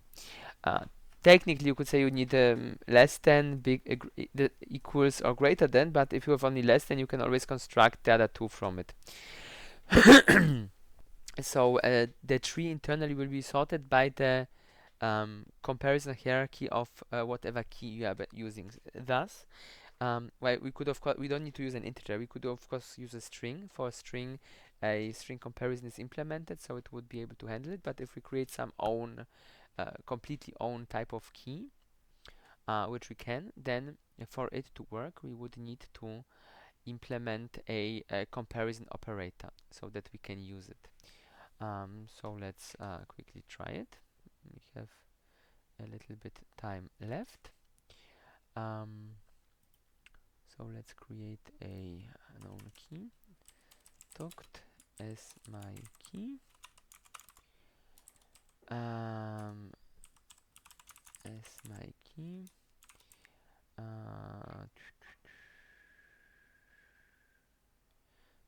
say the thing, what would it do?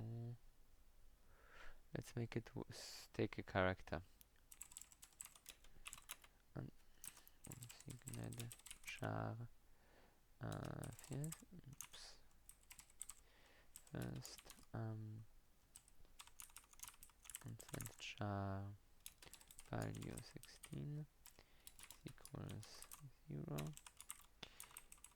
So value from 0 is equals first.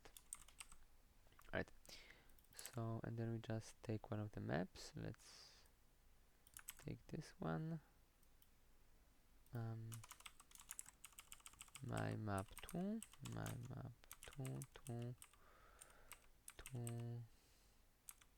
Let's be quick about it. We don't need so many examples.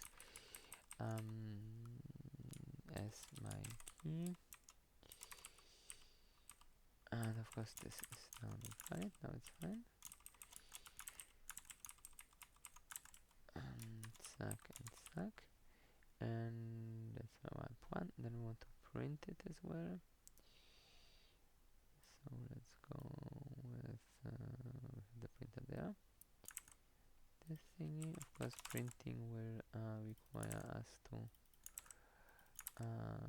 first punct value, and now it will not want to work. It will complain. You see, binary less than operator found. Well, no binary. Binary less than no operator found, which takes the left-hand operator of type type. So we need to create such an operator. We could either define it on this thing directly, or we can also define it separately. So boolean operator less than operator less than const as my key reference L.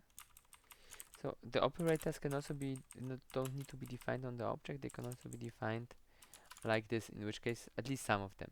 The ones that do assignment, of course, kind of cannot, but the ones that do just comparison, they can be easily defined extra. And here, let's say for e equals 0, e less than 16, e plus plus, if L punct value from I is less than L punct value from R, R punct value I, oh, there is also a typo here, then return true, else return false. And in principle that's it. We can just add brackets to make it look nicer, but it doesn't have an effect on the function. Now if we try to run it, we'll be happy. And it didn't like to print it because this is a unsigned char and we have an integer. Let's just cast this to an integer. Then it will know what to do with it. That kind of didn't work out as I thought. Wait, why? Value. Sure. We need to take the thing here as 0. Then it probably will work again. I thought it's a pointer and it didn't like it. No. But we are getting closer to making it work. So we have the 0, and now we tell it it's an int.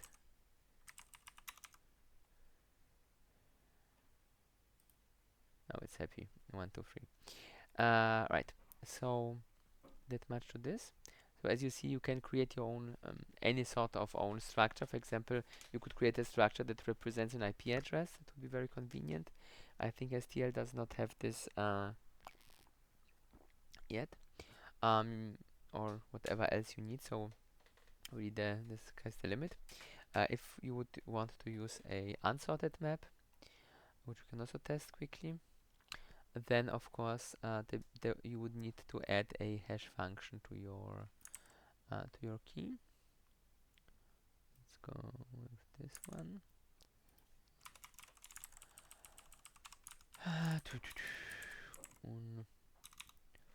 Unsorted on the map. The rest stays. Everything else stays the same. we just print it. But this is now this will now overwrite things, so it will only have one entry per. Alright. That needs to have a new name. Table.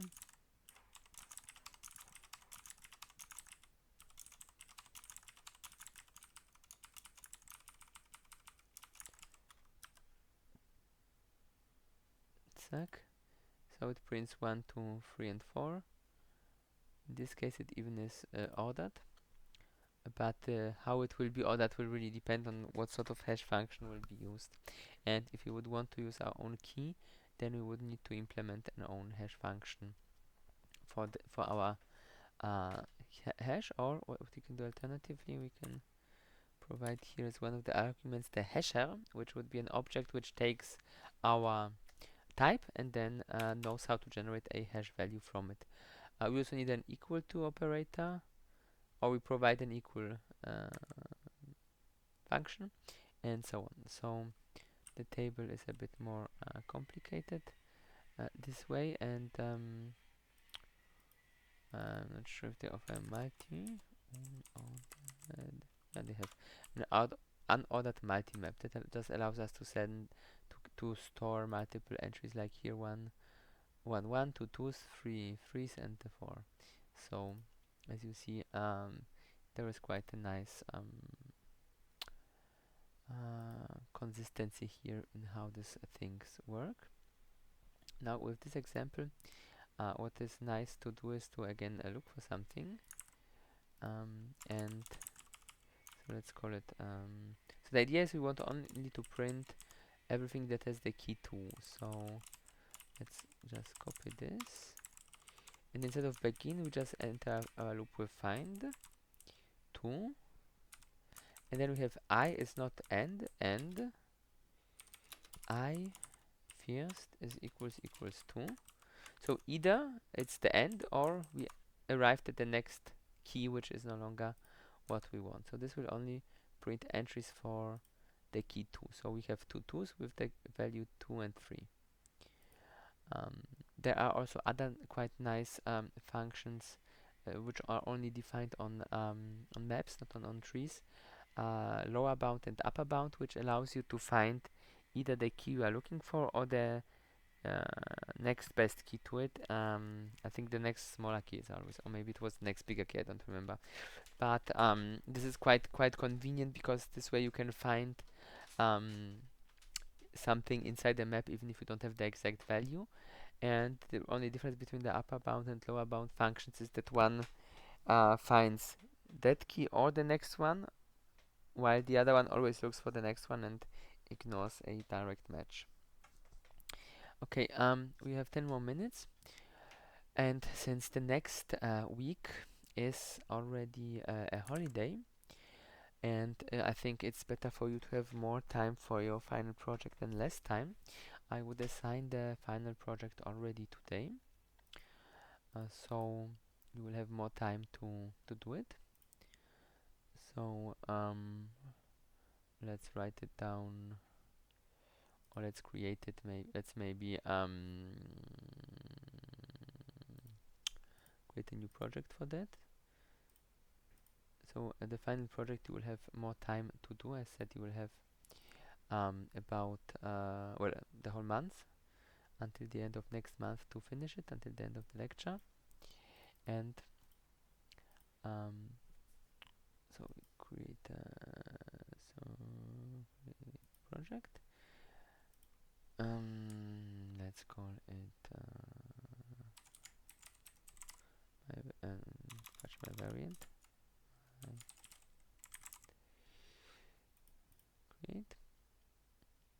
Okay. So as you have until now seen, in C++ you usually have a lot of types, and you need to keep those types consistent, which gives you a lot of safety when using C++, that you don't mix up things. But sometimes it is not necessarily the most convenient thing. Sometimes you might want to have a way to have an object which does not have a defined type, which can be an integer, or it can be a string, or it can be a list of strings or a list of integers. And a probably naive solution to this would be like, if values can be encoded as strings, then just make it always a string, but that would be of course very inefficient. And as we have seen with the operators and this other self-made integer number, we can create own types that have whatever behavior we want them to have. And the final project will be to create an object. So create a my variant object class, which can represent various data types. Generally speaking, such an object would work on the simple basis that it has a variable which contains a type identifier which tells us what it is, and then it has some additional variables which contain the actual data. And then you just check the type, and then you know whether you are allowed to handle it as a string, or if you are allowed to handle it as a number. Depending on the complexity of how your variant is implemented, you could make it such that you can, if you have a string, you can treat it as a number if the string contains a number, or vice versa. If you have a number, you can always treat it as a string, i.e. you could implement internal implicit conversions. If we want that or not, that will depend on which architecture we want for our variant to have and how much type safety do we want to have enforced. Ideally, we could have such a behavior customizable, but with a flag. So the thing is quite, it has a lot of potential to really play with all the parts that you have learned about C++ already. And of course, a very important part is to implement a verbose test cases, verbose, not edges, verbose test cases for the functionality for all parts of the assignment, so that you don't forget.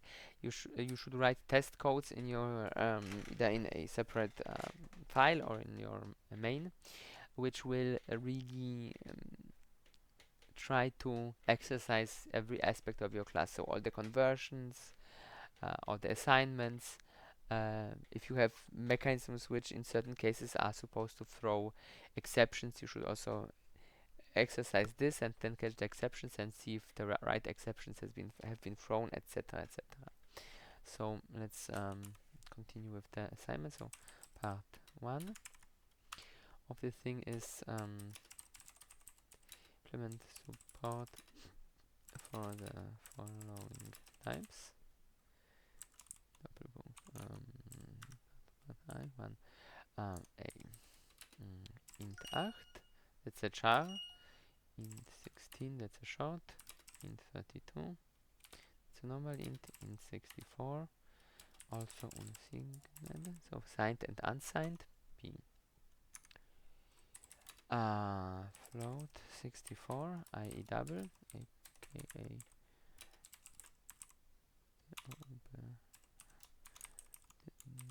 double. We don't necessarily need, optionally, let's say, optionally also float. C, very important. Strings, comma array of chars as well as char p, char and char t, so that we support both types. It should not require a zero termination, so that we can be always safe. Don't use parsing, which relies on finding a null at some point. Always have a defined length parameter for your string. That's safer. So always use an explicit size variable variable.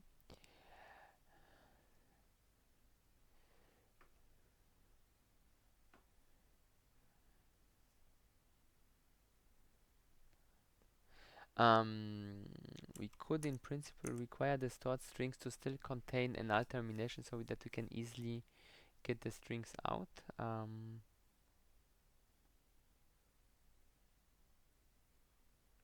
Yeah, so let's add this. So the strings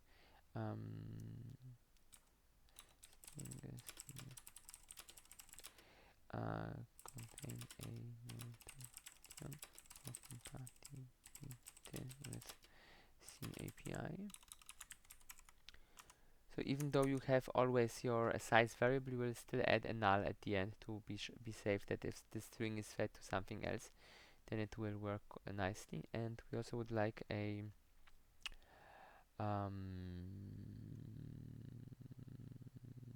yeah, because if we don't have the null, it would potentially result in some sort of incompatibility. Then type the next type we want our variant to handle would be a byte array. So effectively, it's just a array. So effectively an array of with a null termination. So the binary array should be binary exact, not add anything in addition. Just keep them as is. We should also have some special types.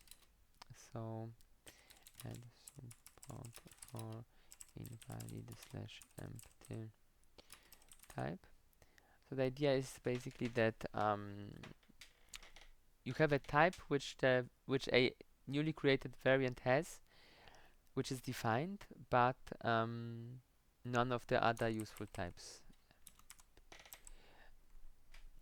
Any questions so far?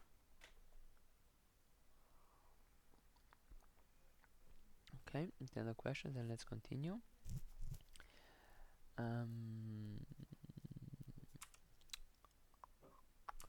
variant should have constructors for each supported type, as well as cast operators to that type, navigation except pull, and operators and assignment operators. Implement. We did not played around with this. Oh yes, we did. Implement a copy constructor and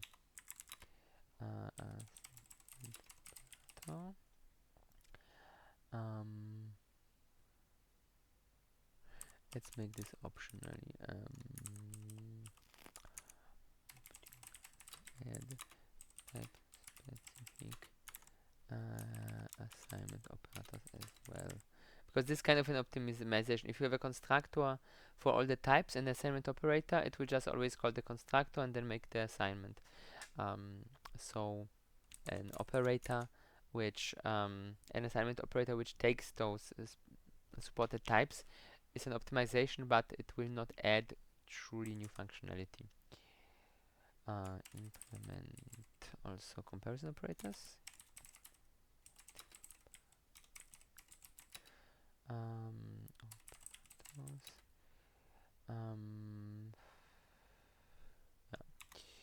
So in the simplest case, you would just compare the raw memory of whatever you are containing in your variant. So this can be implemented quite simply.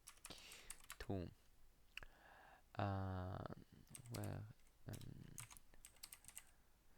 Wherever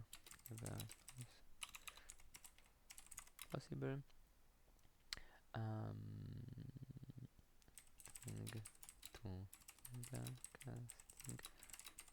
to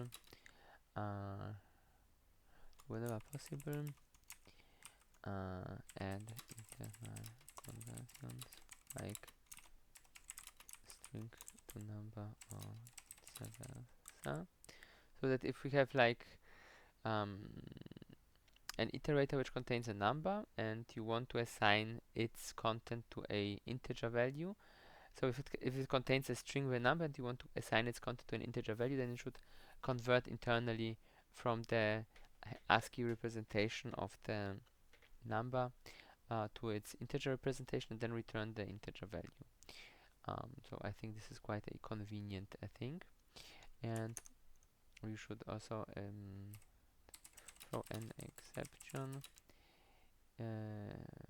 on soft implicit casting when the casting is not valid. So if you would have, for example, a binary array, and then you want to get a number out of it. So you should not assume the binary array contains any sort of integers. In this case, it would be always a failure.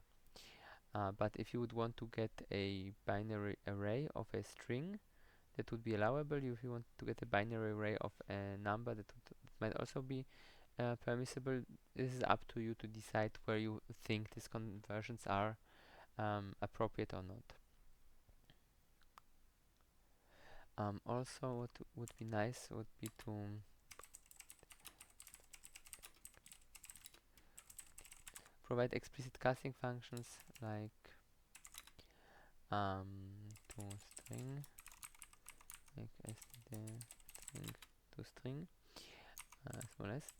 So it's quite convenient to have control whether you are doing always implicit casting or if you do this explicitly. Yeah, then let's see, 3. Implement mathematical operators for the integer types and floats, for integer types and floats, or rather maybe for integer and float types. That sounds better. This is not quite difficult, so you can easily just use if you just do first the casting, the right type, and then you make the operation. You don't need to support like larger types than the 64-bit. Although if you want, you can. So let's say optionally.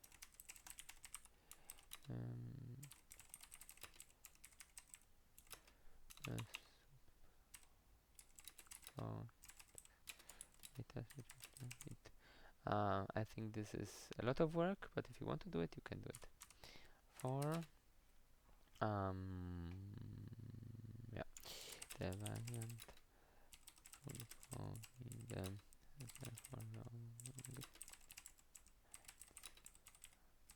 functions, for convenience functions. A get type, b get size, c get data, get type, enum. So you should have some internal enum that enumerates all the valid types.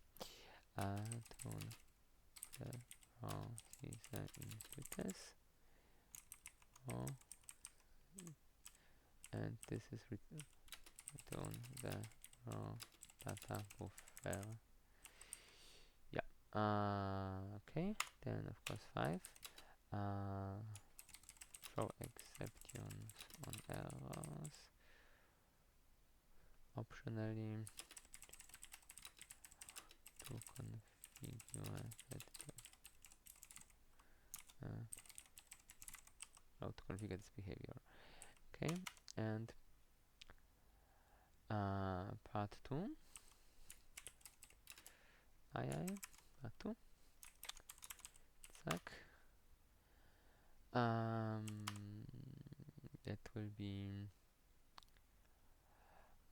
add support for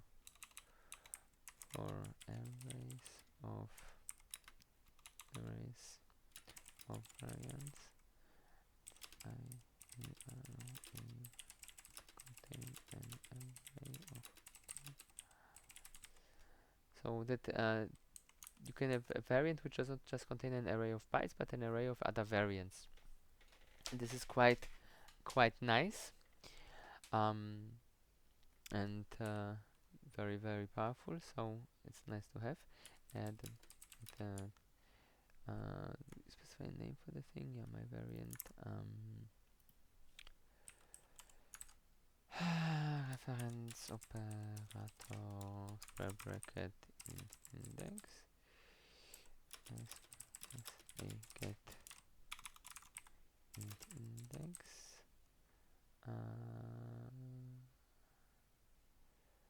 const function and set int index comma index comma const my variant reference value. Okay, and optionally for a map of variants using Stern using using C strings as keys in common system. So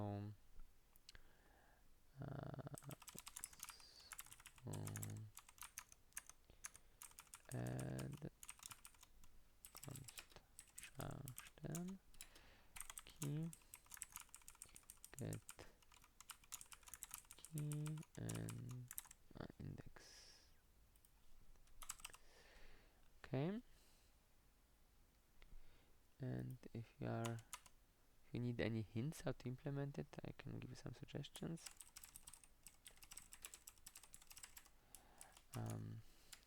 Make my variant support and abstract my variant object type from which implementations of complex tests can be derived. But this is just a hint. You can do it whatever, however you want it. Just I would do it this way. Create a my variant array and my variant map. Yeah.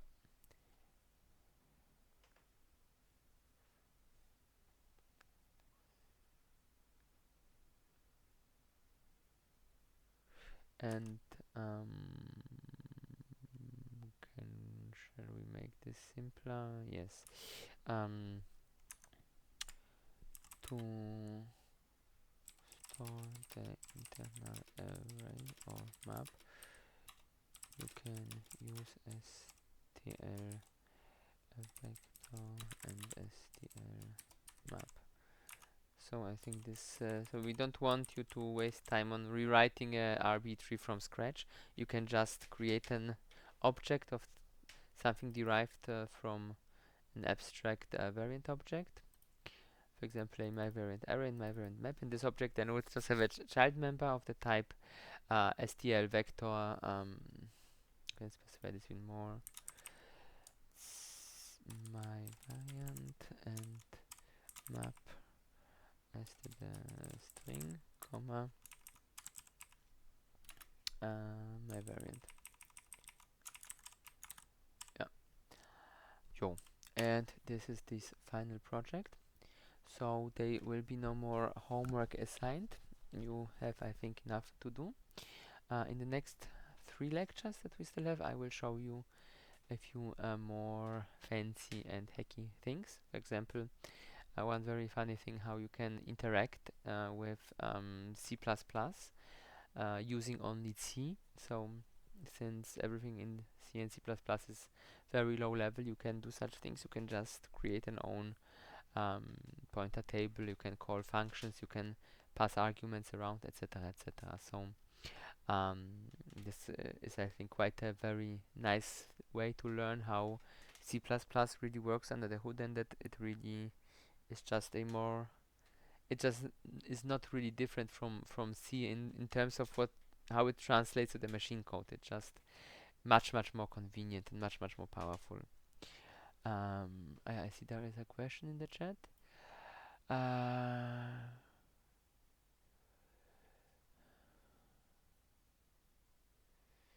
So there's a question about how one should imagine such a variant to work. So maybe I can write a test case. So for example, my variant, let's then start with int. My int is equals 1, 2, 3. Then I make my variant, my var is equals my int. My variant is equals my int, and then I can make std string my str is equals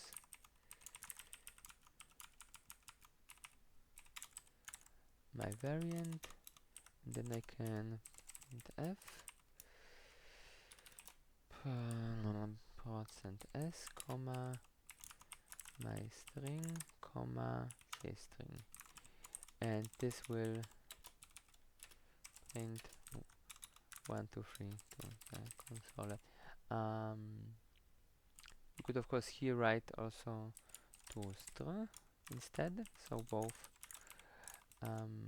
versions should be equally valid. That's the implicit, yeah, std string operator. Wait, what was the syntax? Yeah, I don't remember it correctly. Operator like this one, zack, and this is explicit cast here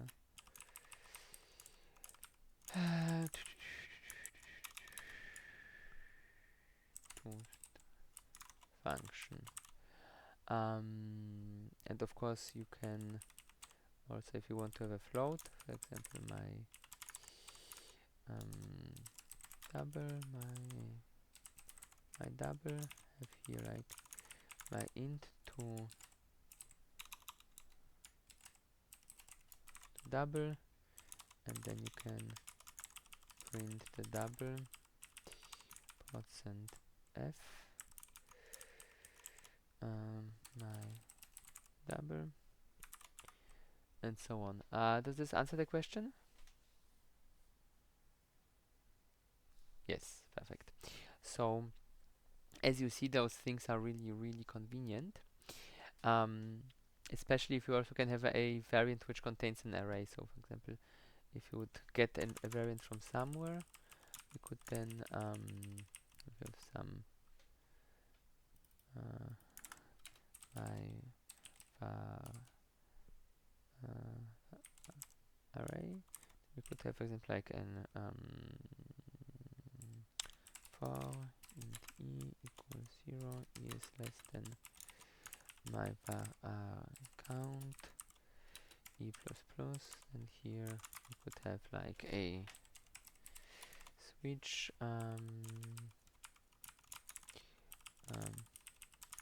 my var value reference is equals my var array at e get type, oops, case a var int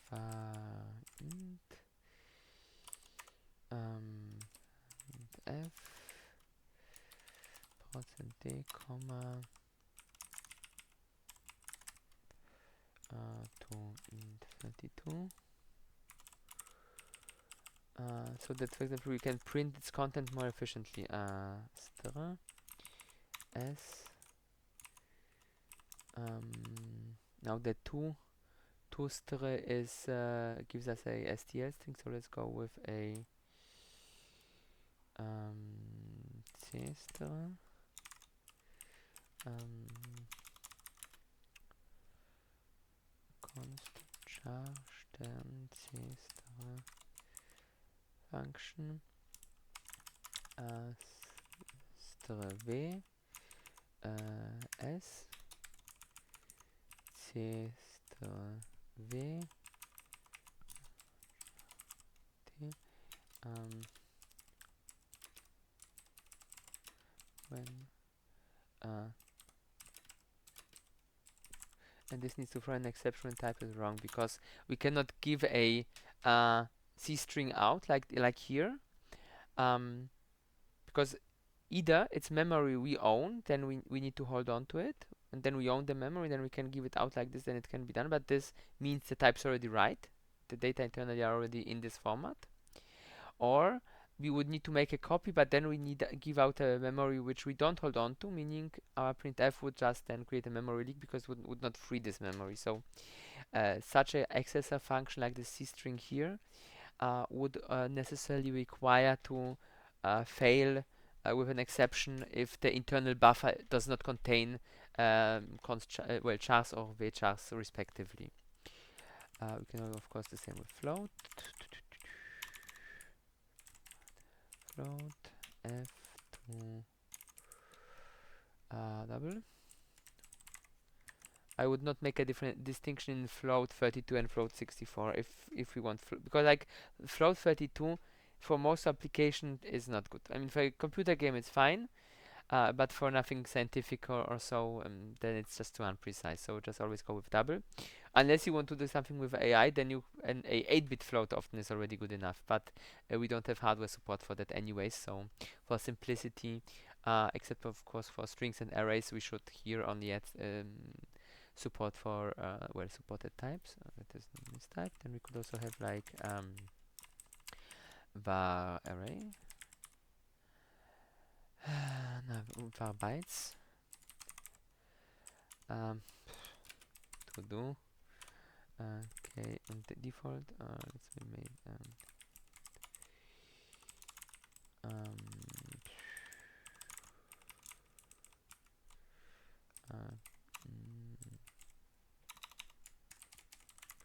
Get type. Should be more consistent about the capitalization. This let's leave like this because that's kind of how it's named in normal string. Right. Unsupported type. %d. And using this. And ja, var array map. Oops, and a huge bug. We need breaks everywhere, otherwise we'll just fall through into the other cases, as you might remember. To do, yeah. To do as x, do whatever. So that's just an example how you could use, for example, a variant. So, for example, you could have like a function that, let's say, saves log lines, and you can attach some log data. But then you would rather use a variant map to give names to fields and then save it. So it's quite powerful. Part 2 optionally support.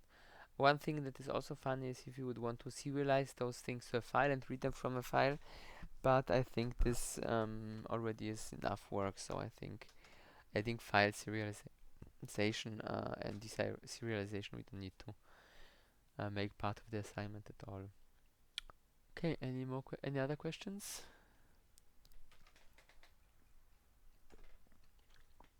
Okay, it seems not, and we are already over time, so sorry about that. But since there is a holiday next week, I thought it's better we finish this. So we'll see each other in 2 weeks, and then we will start doing the more experimental things with C and C++ that usually are not everyday things that you would do, so that you can kind of learn something on the side while having your main resources free for finishing the homework and the final project. So have a nice weekend. Bye bye.